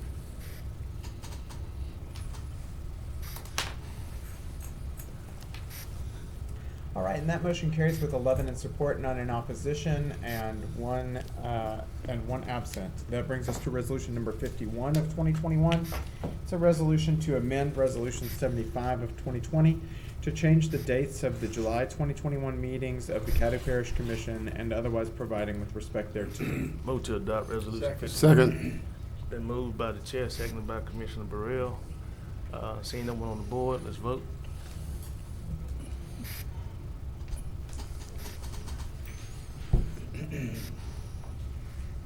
Commissioner Jackson? And that motion carries with 11 in support, none in opposition, and 1 absent. That brings us to resolution number 52 of 2021, a resolution in support of creation of the National Commission to investigate the January 6th attack on the United States Capitol Complex Act and otherwise providing with respect thereto. So move. Second. Been moved by Commissioner Carthon, seconded by Commissioner Burrell. Commissioner Carthon, you want to speak to your motion? Yeah, but very briefly, I just want to reiterate what we negotiated on, what we discussed rather on Tuesday. I think that what we saw January 6th was clearly an assault on the U.S. Capitol, similar to that what happened during the Civil War. It is my contention that a challenge to democracy anywhere, whether it's D.C. or anywhere, it's a challenge to democracy everywhere. And so I admonish my fellow colleagues to be on board with this as we put country over party and for the safekeeping of our democracy. Thank you. Commissioner Chavez. Thank you, President. On this one, I'm going to be supporting it, but I know it'll look political, and that's the exact nature of this legislation, I believe, in Congress, because Congress is telling the law enforcement to do their job, and now we're telling Congress to do their job. However, I do like the fact that Commissioner Cawthorn has indeed taken out any literature within this resolution to be partisan. And what he would like to see is at least this board come together to say that all the verbiage in here just states that we do not like what happened on the 6th, that we will come together, and at least if we can start that here, we can set a good example for the rest of the country. So thank you, Commissioner Cawthorn, for that, and I'll be agreeing with this. Thank you, President. Okay. Commissioner Atkins. Thank you, Mr. President. As I mentioned on Tuesday, I think that that the actions on January 6th, although appalling, I believe they have been and are being effectively investigated by federal law enforcement officers, and I do not see a reason to have the U.S. Congress involved in a separate investigation. And there's very little point in my mind for the Caddo Parish Commission to bring this issue up, so I'll be voting no. Thank you very much. Commissioner Young. Thank you, Mr. President. I would like to say that, first of all, I think that I'll call it a riot or a violent protest on January 6th was very upsetting and a significant event and should be investigated. I think there are a bunch of governmental entities investigating it, including the Department of Justice. However, I'm not going to vote in favor of this for two reasons. First is that I don't think that it relates to Caddo Parish business, and I didn't run for federal office, so I don't want to vote on federal issues here. The second is that the text that we're voting to support says in a conclusory way that the events of January 6th were a domestic terrorist attack before the investigation took place. Terrorism is a finding, not the name of the event. It was an event, a riot, or something. But in order to call something terrorism, you have to go to court and prove that it was terrorism according to the law. I think it's a very dangerous, slippery slope for us to call protesters of any type terrorists, whether they are on one side of a political spectrum or another. I think it's bad for our society to call people terrorists, especially when they're fellow citizens. And I don't want to take any steps down that slippery slope. So I'm going to vote against this. But I appreciate the sentiment and the desire to understand more about it. Thank you. Commissioner Burrell. Thank you, Mr. President. As was said before, this was very upsetting to me, and to a certain extent, I haven't really gotten over it yet. Each time that it comes on national TV, or whether it's local TV, it really shakes me to my core. And whether we want to talk about semantics, whether you want to call it a riot or protest or whatever, I just finished looking at the Tulsa massacre, in which they call it a riot. So I'm not going to get into the semantics of it. I think the important thing here is that our Congress represent the people of this nation. We just happen to have two different parties that have the dominance here. When you're able to get both parties in equal number, where they can actually cancel each other out if all one vote against something, and it will, just like it is on the commission, a 6-6 vote kills anything. But I think it was very apropos that they would set up a commission with equal Democrats and equal Republicans to investigate this. And truly, I think it needs to be investigated, because from my perspective, and I watch national news constantly, that you may find that this issue may go much beyond those people who actually protester ride, or whatever the name you want to call it, that it goes higher than that. And I think that Mr. Congress does represent all of the people of this nation, that we should consider sending our voices, because it does affect us. Whether you say it's not commission business or not, I personally feel it does, because I live in a democratic society. We are governed accordingly. And anything that comes out of Congress or anything that happens in Washington, D.C. affects us here locally. So that's, I don't agree with that part of it. So I will be supporting this. Seeing no one else, let's vote.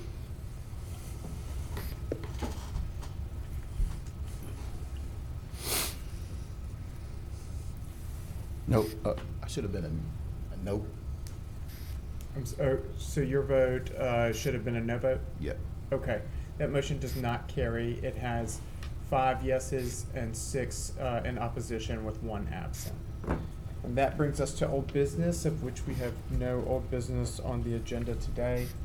And so we'll go to new business, where we have 1 item, which is to confirm the selection of the official journal for the Parish of Caddo.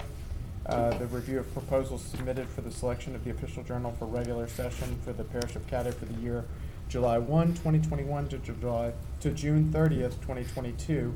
You received 3 submittals from the Caddo Parish, the Caddo Citizen and Shreveport Sun, the Shreveport Times, and the Thrifty Classifieds as well. And you should have received it. Right, Commissioner Chavez. Thank you, President. Just a couple quick questions on this. I know our procurement office purchases a lot of things. For the official journal, it's a state statute, we have to pick one, but the "we" pronoun, is it this board or just the government entity in itself? Attorney Frazier? This body. This board picks it. Okay, I'm sorry, you said, your question is, I apologize, I just stepped back in. No, it's okay. Obviously, our procurement office purchases many things for the parish, things that we need. This The board is has, the statute requires that the board select it. we have to pick the publication. Yes. Okay.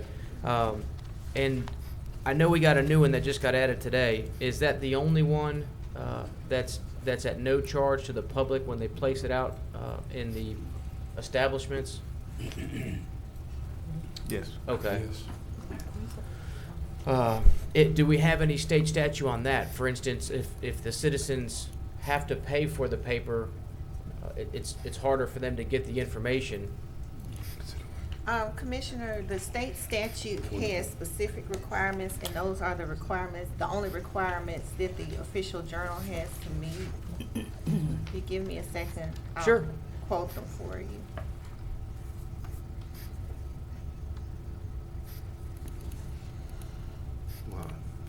While she's doing that, if you would like, I can just summarize that we do ask for that information in the request for proposals, and that we do have a difference, from the 3 proposals in the cost to consumers. So, they may have material that's available online without cost, but between the 3 submittals, one that you mentioned, the Thrifty Classifieds, is free to consumers. The Caddo Citizen and Shreveport Sun are a very similar price. They're about 50 cents an issue. Their yearly subscription rates vary slightly, but very, very close. And then the Shreveport Times is $2.50 an issue and has various subscription options that range.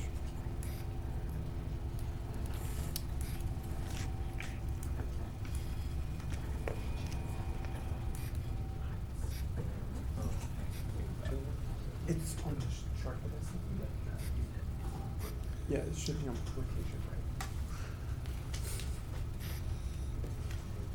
right? Commissioner Chavez, to the remainder of your question, the requirements are that the newspaper to be selected have been published in an office physically located in the parish, in which the body is located for a period of 5 years preceding the selection, shall not have missed during that period as many as 3 consecutive issues unless caused by fire, flood, strike, or natural disaster, shall have maintained a general paid circulation in the parish in which the body is located for 5 consecutive years prior to the selection, shall have been entered in a U.S. post office in that parish under a periodical permit in the parish for a period of 5 consecutive years prior to the selection. Okay, thank you, Attorney Fraser. Thank you, President. That's all I have for questions. Commissioner Atkins. Thank you, Mr. President. I just wanted to remind us all to recall that it's not just about cost that we're looking at here. It's another key component is distribution and how widely read is a publication, because that translates to value. You know, you've got eyes on copy divided by cost, and if you've got a high distribution, you get a higher value in my mind. Just wanted to point that out. Thank you, Mr. President. All right, Commissioner Teleferro. Thank you, Mr. President. Ms. Frazier, is it legal's responsibility to do the due diligence to ensure that all the stipulations are met? In other words, everybody's playing on using the same rules? We've not been asked to do that before. Oh, that's.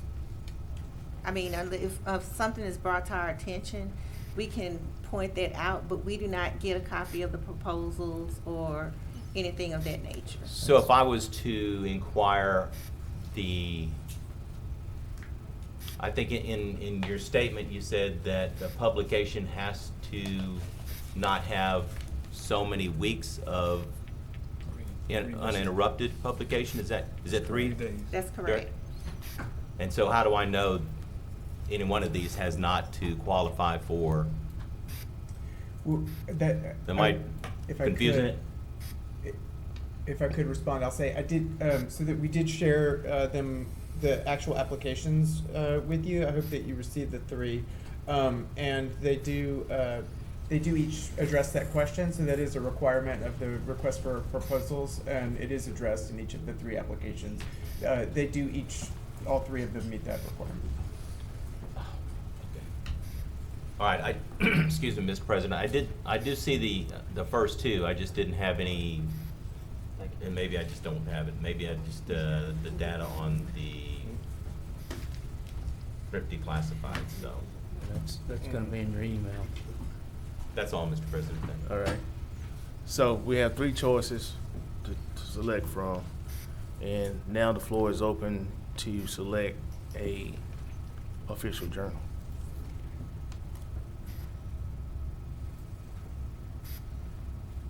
I make a motion that we choose the Shreveport Times. All right, so we got one motion of the Shreveport Times. Are there any other motions? We have a motion for the Caddo Citizen and Shreveport Sign. I'll second that one. Are there any other motions? I'll make a motion for Thrifty Classifieds. Got a second? Second. Okay. Somebody second? Jackson. Yes, Commissioner Jackson. Okay. So basically we have 3, the 3 that asked to be the official journal.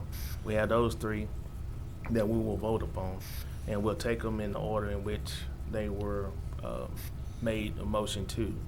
If you're voting in favor of that one, vote yes. If not, don't vote at all. Each commissioner will have 1 vote, and we'll see who comes out on top with a majority. So if we go to first round and there's no majority, then we'll eliminate the lowest one and take the top 2 till we get a majority. Commissioner Teleferro. Thank you, Mr. President. Just for clarification, what was the distribution for the Thrifty? Did someone wrote it down? I wrote it down. 90,000. I think I heard 90,000. 90,000 is their browsers online. Their current publication numbers range between 17,500 and 25,000. That's for their print publication, weekly. Okay. This is their physical distribution, and this is their. Are there any other questions? Okay, thank you. Okay, so right now, those that are in favor of the Shreveport Times will vote. Only vote yes if you're in favor of the Shreveport Times.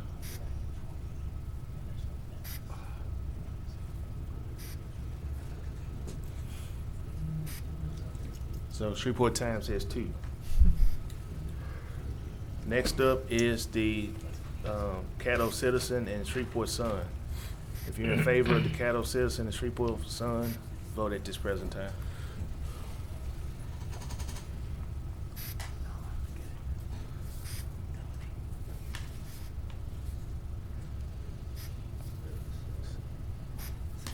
Shreveport Sun has 6 and the Caddo Citizen. Now we'll vote on the Thrifty Classifieds.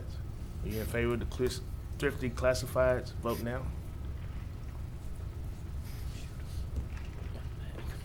Didn't the Sun get it by default? It has 2. So the final tally on the plurality vote is the Times with 2 votes, the Caddo Citizen with 6 votes, and the Thrifty Classifieds with 2 votes, making the Caddo Citizen Shreveport Sun the winner of that. Next item. Before we move to communicate, I have a point of clarification. I want to do a reconsideration on Resolution 47. So you want the reconsideration on Resolution 47? Yes, sir. All right. Second. It's been moved by Commissioner Carthon and seconded by Commissioner Young to do a reconsideration on Resolution 47. That would take a 2/3 vote. Am I correct, Attorney Frazier? Yes. Okay. Reconsider. Should take 2/3. 2/3 vote to move it? Yes, to reconsider, yes. You want to put it back on the vote on the agenda to vote on it again. So all in favor of the reconsideration, vote now. That's the first vote, is to reconsider it.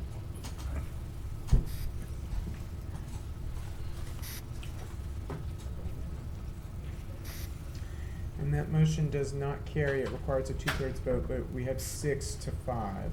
So that failed. Next item. That brings us to communiques and committee reports.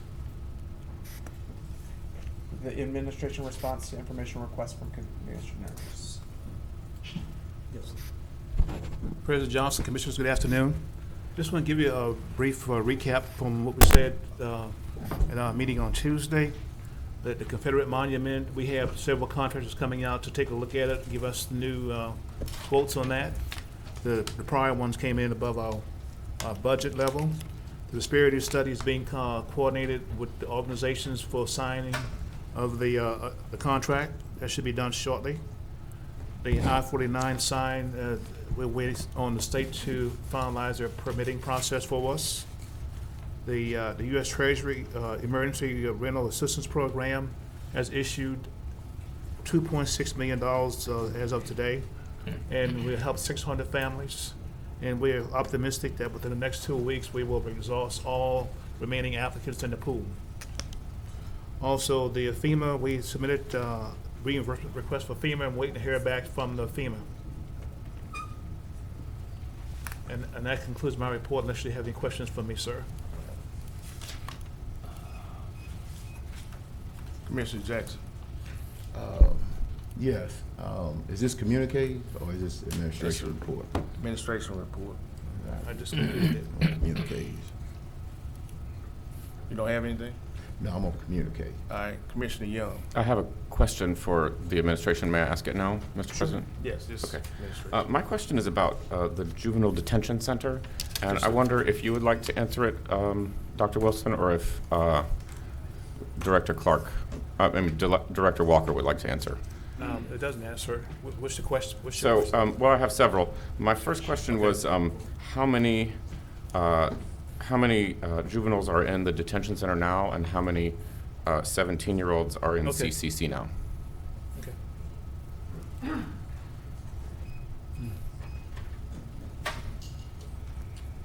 Good evening. I believe the answer in terms of the number is 19 today. That is our average, is 19 a day. At CCC, I believe there are 15 children. They are not all 17, they're somewhere between 15 and 17. So there are 15 and 16-year-olds also Correct. in CCC right now. Okay. Those are children that are transferred to the adult system for their charge. Okay. I have a couple more questions, if I may. Yeah, go ahead.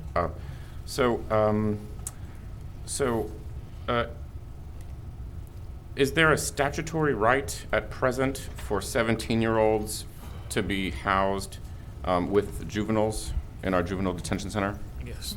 The statute right now is federal statute, and it says that for children that are transferred to the adult system at CCC, the presumption is that they would be moved back to juvenile, depending on 7 factors that the downtown judge can look at. So some children, 15 to 17, could be held at CCC if the district court judge felt they needed to. The presumption is that they should be at juvenile. I see. But 15 of them are still in CCC? Yes. And so how often does a judge have to reassess that decision for them to be kept in CCC as opposed to transferred back to juvenile? What the law says is that if the district court judge decides the child should stay at CCC, they have to revisit it every 30 days, and I believe there's a maximum of 6 months. I see. So every 30 days, one of our district judges has to do a hearing? Yes, as of right now, it's a matter actually, the juvenile court judge and the district court judges have ordered conflicting orders, and it is now at the Second Circuit Appellate Court. So it's actually not being followed right now because they're waiting to see what the appellate court says is the appropriate measure.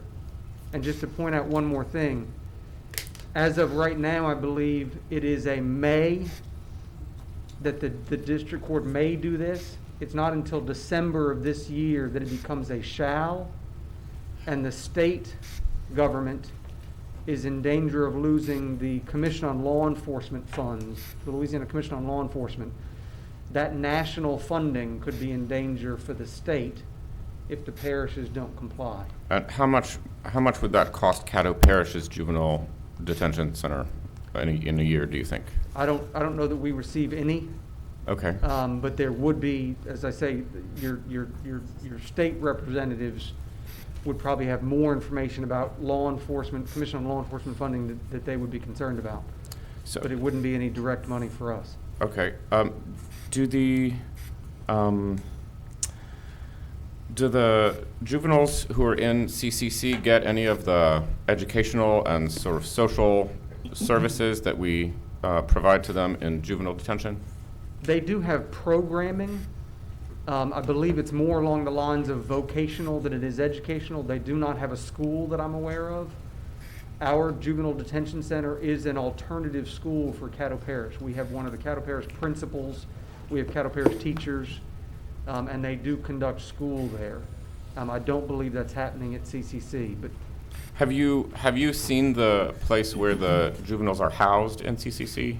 yes, it's a unit there, and they are kept separate in a unit from general population. It is, I believe, an 18 and under unit. And how, in just your opinion, how does it compare as an environment for a juvenile, for a kid? It is a different environment. CCC is run in different ways. They have different tactics that they use because they're dealing with 1,400 people and we're dealing with 19. Mm-hmm. So it's just different tactics. That's about all I could say. Would you describe it as in any way nurturing or rehabilitative? I would not say it's nurturing. Would you describe juvenile detention as in any way nurturing? I would hope so, yes. Juvenile is meant to be more rehabilitative. We're trying to bring children back to their childhood. CCC, for adults, they're expecting adults to learn from their own mistakes. When the district court has to hear over and over the requests to keep juveniles in CCC, does that take up time in their docket that would ordinarily be used for adult offenders? It would, I imagine, yes. And do you think that that therefore causes maybe a little bit of an increase in a backlog in CCC because of the time that's spent on keeping juveniles there? I So many imagine hearings? I imagine the first hearing would take some time. I imagine follow-up hearings, unless there's substantial changes, would not take much time. Okay, and in your opinion, do you think that we should build more space in juvenile detention for juveniles to be housed there as opposed to in CCC? That is a very difficult question. I mean, you all are the policymakers. What I can tell you right now is we have been at 25 one day this year. I don't see how I could recommend to you to spend $13 million and another $2 million to run it to expand as of right now. The outcome of the district court judge's case, this appellate case, if the district court judges determine that those 15 children should be at juvenile detention, we will have a very serious crisis because we will be over capacity immediately. That would be 34 instead of 24. Correct. I mean, the danger right now is that we would then have, obviously no time to then correct it. But it's a very difficult thing, because to now say that we should build with that kind of expenditure when we don't know that outcome. Let me say one more thing. I think the law envisions that in certain cases it is appropriate for the transferred children to stay at CCC. If they are, it depends on their age, the seriousness of their crime. If it's murder and they're 17 and they're tearing up juvenile detention and they're making juvenile detention no longer nurturing, I'll be requesting that they be at CCC. I think it would be appropriate in certain cases. If that's the situation, then we should be able to maintain our capacity below 20%. If the district court judges, and I don't control that, if the district court judges disagree with me, which would be obviously their elected right, then, and they say the 15 children come back to juvenile detention, then I'll be alerting Dr. Wilson immediately. And one last question. Do you think that we should try to pass, that the commission should put on the ballot to try to pass a millage to fund juvenile services? I would pass that along to Eric or Dr. Wilson. I mean, because, and here's my point on that. I'm not trying to sidestep it. Sure. I see one department. I want everything for my department. I definitely want more money. I want a bigger budget. I want everything these kids, I believe they deserve. Dr. Wilson has the vantage point of 8 departments, and he has to compare all of those. So that's why I would say that that's a question for Dr. Wilson. Sure. Yes. Dr. Wilson, could you answer that question for me? Yes, sir. It would be great if we had additional resources to cover the deficit we have every year. But the reality is that we have about $6 million deficit. Am I correct? $6 million deficit every January 1st. And you would have to collect that amount of money. And if you would expand the facility, the additional funds to require that as well. Just to break even, you need $6 million. Okay. And so we have tried 6 times in the past unsuccessfully. And the citizens have told us overwhelmingly no on every occasion. So, the environment that we currently find ourselves in, where people feel that they're probably paying too much tax, I don't see it passing. I would love to see it pass, but the reality, I don't think it would. My constituent, Ken Kraft, often comes here and says that the juvenile services millage failed by a small number of votes the last time it came up. I think he says something between 600 and 700 votes. Maybe. Yeah, but 3, yes, that's correct. But in the past, Commissioner Young, you've had a board, this board has not 100% endorsed the idea of even calling for a tax. Mm-hmm. And then when we go out before the citizens, that's the question they ask us, is your board in favor of it? Why aren't all y'all supporting it? Okay. And then just so that I'll know, what is the deadline for putting something on the ballot, like a millage for juvenile services? I think there's a schedule. We had to look up the schedule and let you know. Depending on when the election is going to be called, several months in advance, we will have to let the Board of Elections know that we'll be trying to get a tax increase of some type. But there's a lot of advance notice to the public. Okay. Thank you very much. Yes, sir. That's all, Mr. President. Thank you. Thank you, Director Walker. Okay. on the reconsideration, brought to my attention that it's a majority instead of a 2/3. So we're gonna reconsider the resolution 47. At this time, you either vote yes or no for that particular resolution.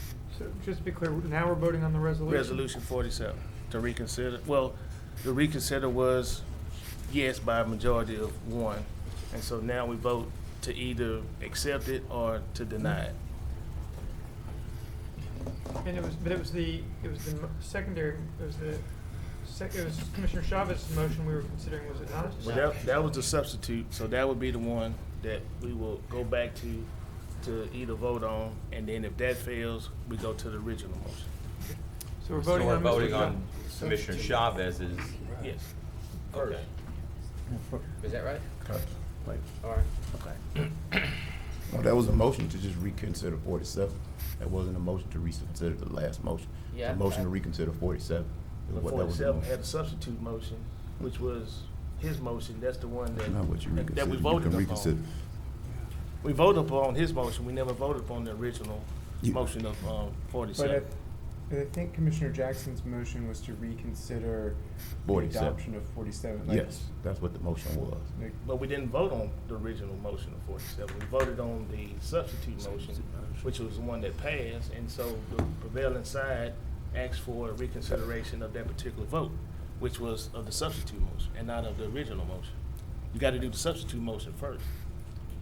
Because we never got to the original motion. That's So you right. can't reconsider, 47. you can't reconsider something that you never voted on. Point of clarification, Mr. President. You can just withdraw it. Okay.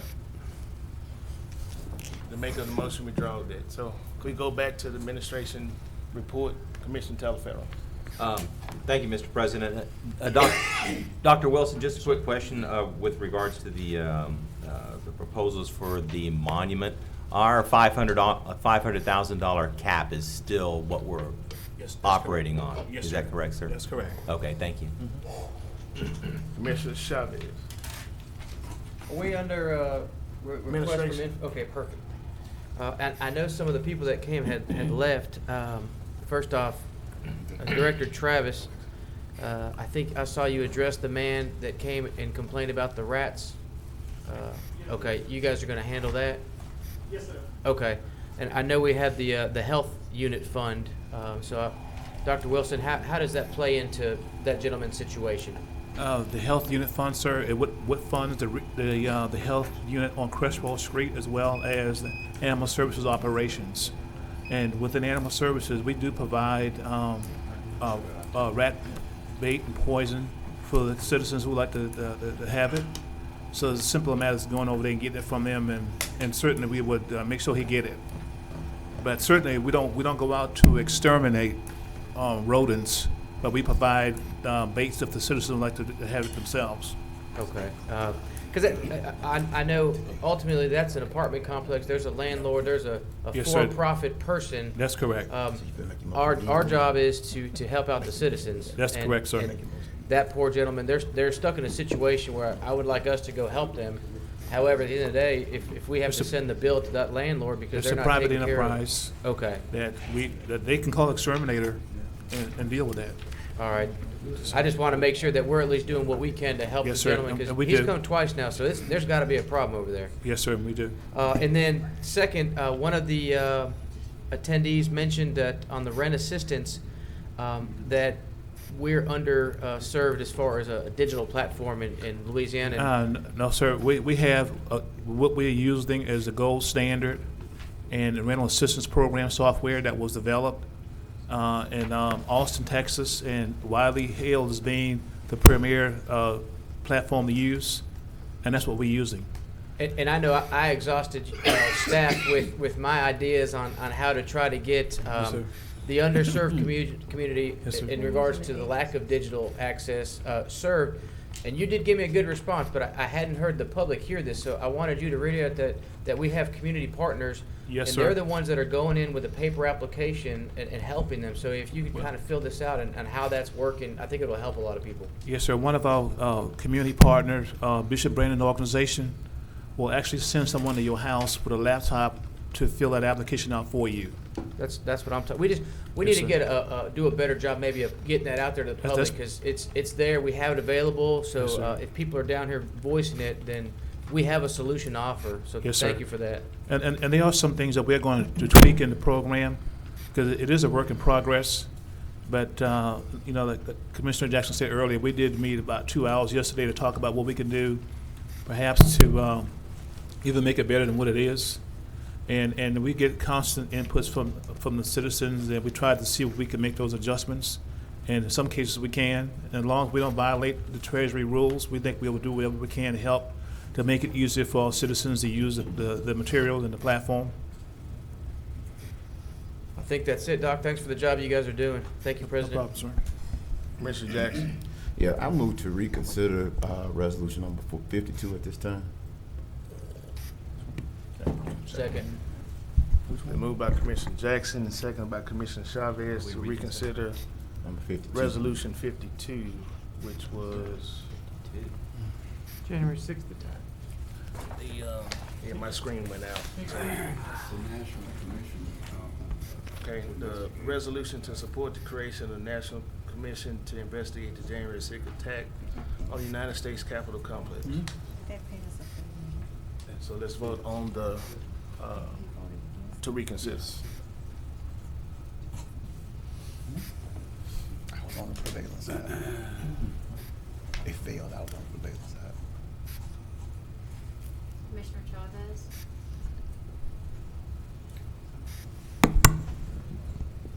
And that motion carries with 6 in support and 3 in opposition. Okay, so now we'll vote on the resolution 52. 52. Yes is for and no is against.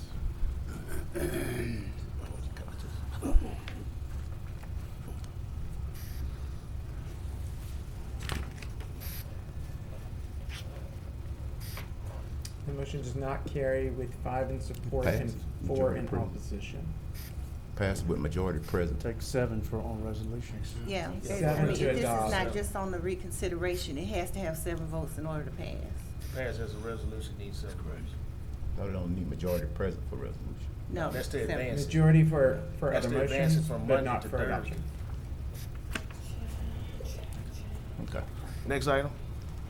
That brings us to the president's Oh, report. I still wanted to, I still was on for communiques. Oh, I'm sorry.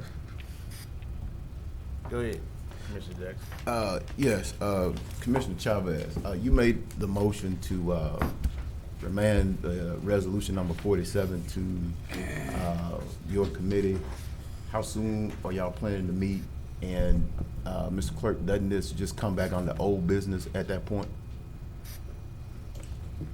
It could, yeah. We could put it under old business unless their recommendation is something, Okay. changes the nature of it or something, Okay. that it would be a new So item. how soon are y'all planning to meet? Because the committee needs to get to work.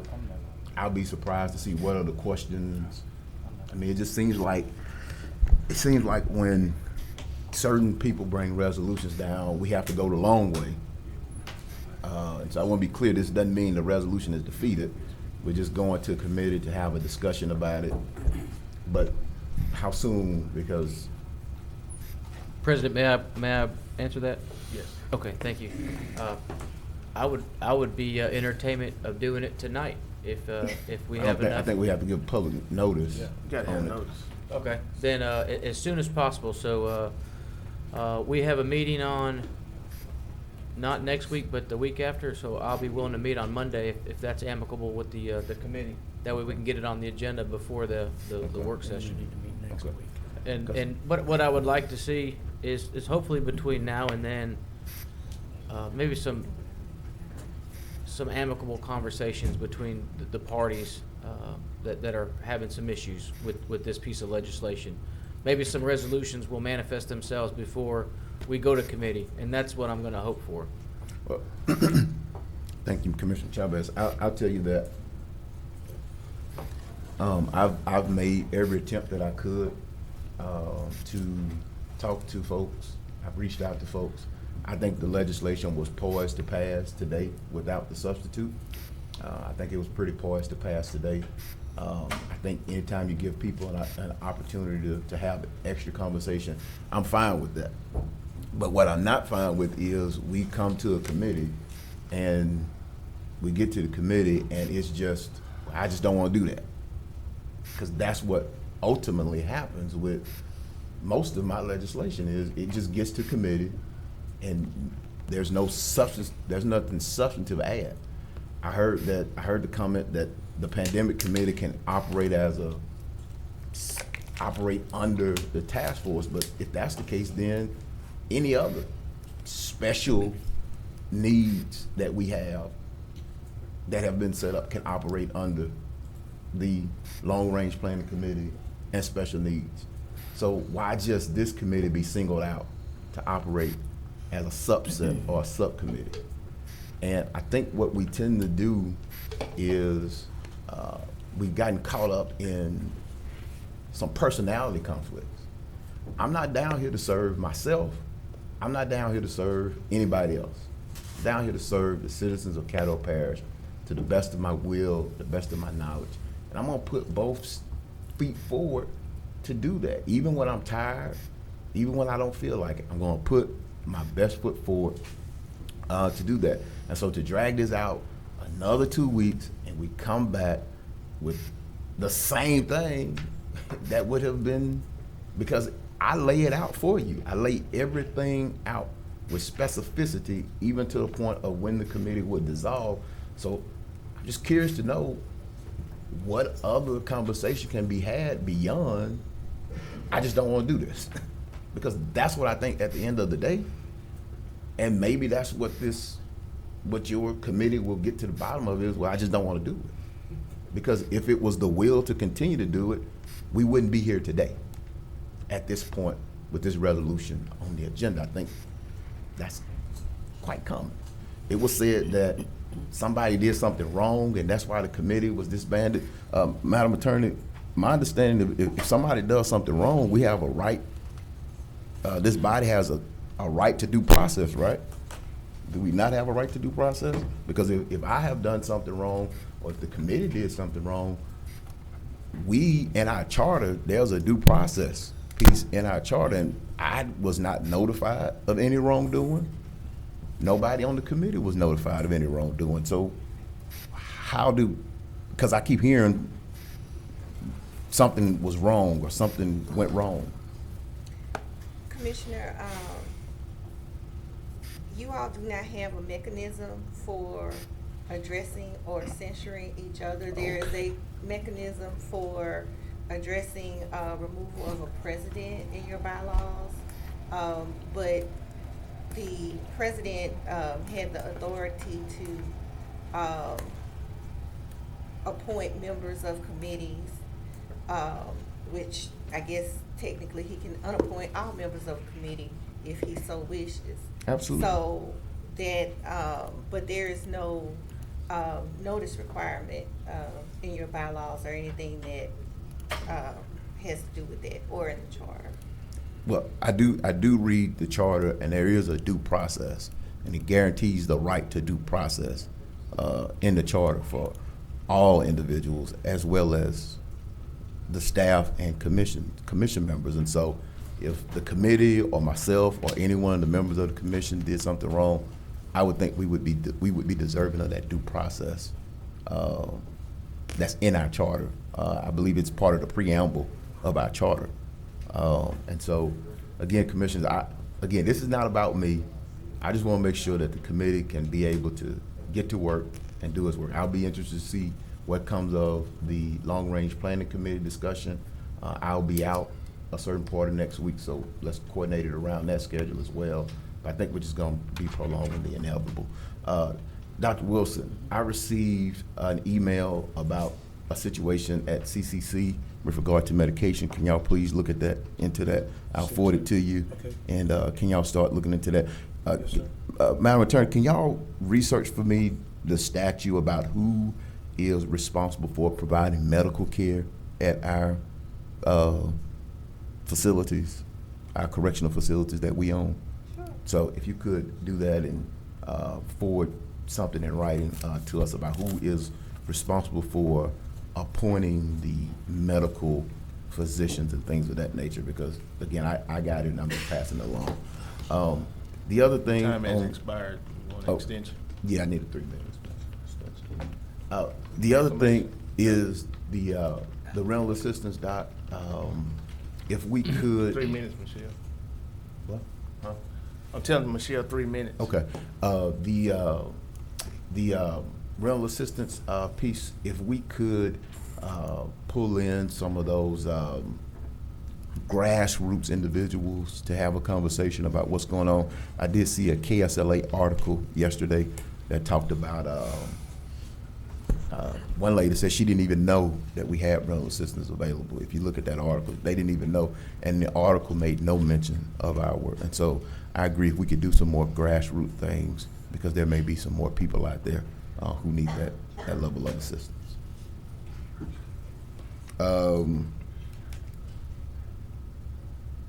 That's it for me. Thank you. Commissioner Young.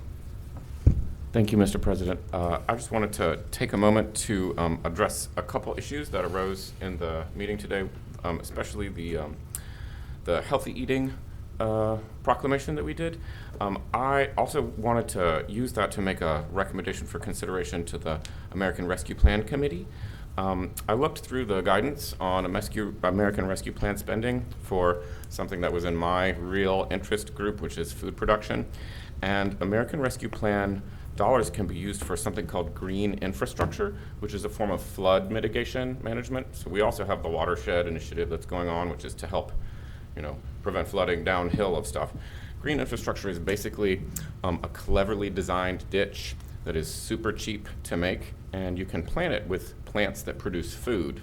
They can be, most plants that produce food produce healthy food, so that will allow us to have more healthy food here so that we can provide more of that necessity for and through the effort of our people.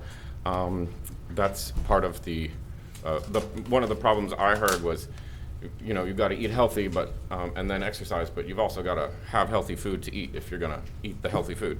So I think it would be worth considering that. It's also very closely connected to our ongoing employment problem, and especially our problem with juvenile idleness and inactivity. There was a survey done by Shreveport Green of youths who were getting into trouble, and the number one reason that they found that caused them to get into trouble was boredom, which is what I would also call idleness. So I hope that that committee will consider green infrastructure as a way of treating a lot of issues and also beautifying and enriching our people. That's all I wanted to say. Thank you. Commissioner Chavez stepped out. Next item. Next item is President's report. Just gonna keep it real simple. On June the 9th, we will ask that any commissioners that has any American Rescue Plan projects or programs to submit them to either Dr. Wilson or Ms. Bryan or Ms. Haley, and then we can formulate that into what we call the Commissioner Program bucket, and see how it fits into that budget, and then we'll work those numbers around that. So you have until June the 9th. We want to have it on the 9th because we want to be able to introduce a budget for our next work session. So that's why it's critical to try to get it done by the 9th. Can I ask a question regarding that, Mr. President? Yes, sir. Ms. Haley, we've sent applications out to other organizations. What's their deadline, and how does that deadline, coordinate with yours, Mr. President? Well, we sent out the applications requesting those to be back to us by June 30th. Right. But I wanted to go ahead and get ours in so we'll know how it's going to fit into that bucket. It might overflow the bucket. So I wanted to make sure we get that in, and then we'll get those coming in from those other organizations that we send them in, and then we'll put it all together. But we still got that timeline of having the plan and sent to the federal government by the end of August. So just trying to, get our steps in place. That's all I have. Next item. Next item is citizens' comments, late arrivals. We have one, Dr. Will James.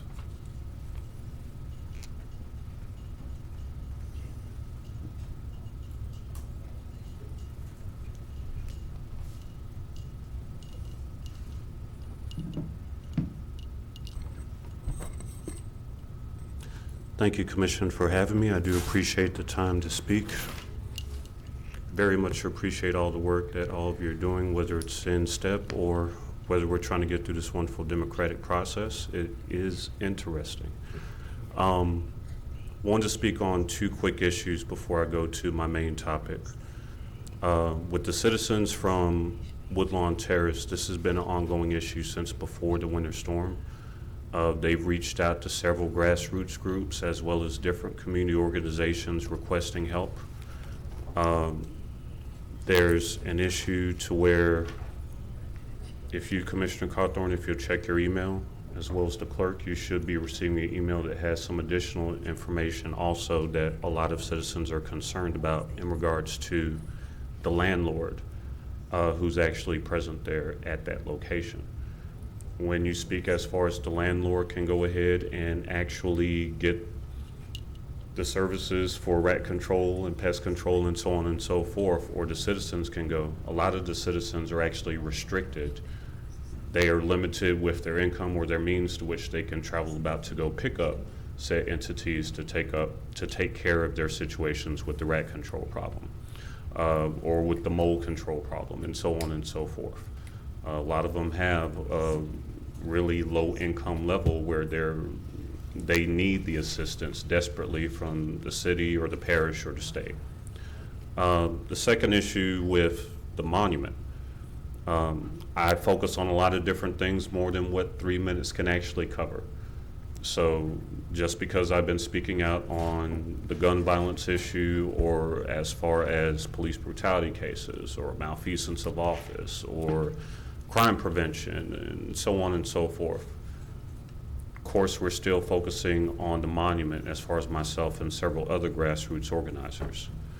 This links in with an issue that I heard earlier today, to where I wish citizens' comments had been taken before the vote. With January the 6th, one thing kept rattling in my head over and over and over again, and it was, I, Will James, do solemnly swear to defend the Constitution of the United States against all enemies, both foreign and domestic. I swore that oath 20 plus years ago. It doesn't state in terms of terrorist or anything of that nature. It speaks as far as both in country and out of country. Motion to extend. Second. Thank you very much, Ask for Commissioner. acclamation. With that being said, I'm not sure if you were actually on the commission at the time, 2017, Commissioner Young? Okay. I won't speak his name because I'll treat it like J.K. Rawlings. It'll be the name that shall not be named. He that shall not be named. But I remember when you had an individual that was making threats towards any member of the commission that went along with the unanimous vote to remove the monument. When I saw what happened on January 6th, it is very much relevant with Caddo Parish. I state that because I pay attention to live feeds. I'm not a conspiracy theorist. I go with what's presented in front of me. You have a lot of people that are looking at what's being handled and how the city or the parish or the state or the federal level react to where they condemn the actions of January the 6th, or if they say it's no big deal, it's certain people's rights. The difference between what happened on January the 6th to another event. There was an event where people were afraid that people were going to break into offices, buildings, actually taken as advantage to go into Walmarts and Targets and start looting, raping, pillaging, and murdering. I haven't heard the term pillage since sometime in school when I was reading a book. But those are the comments that the same people that went in on January the 6th made about people that were protesting Confederate monuments and so forth. Those people that supported those people on January the 6th that were making comments about people protesting Confederate monument are from right here in Caddo Parish. So whether they came from Keithville or Stonewall or other parts of Shreveport and so on. These are comments that were made that were supporting whatever term or phrase you want to call that of what happened on January the 6th. So with that being said, you can't brush it off as something that's, oh, well, that's on a federal level, so this doesn't have anything to do with me. I pay attention. I pay too much attention, because if I give any power to he who shall not be named, I'll start getting more death threats and so on and so forth. This is something very serious. This is far from funny.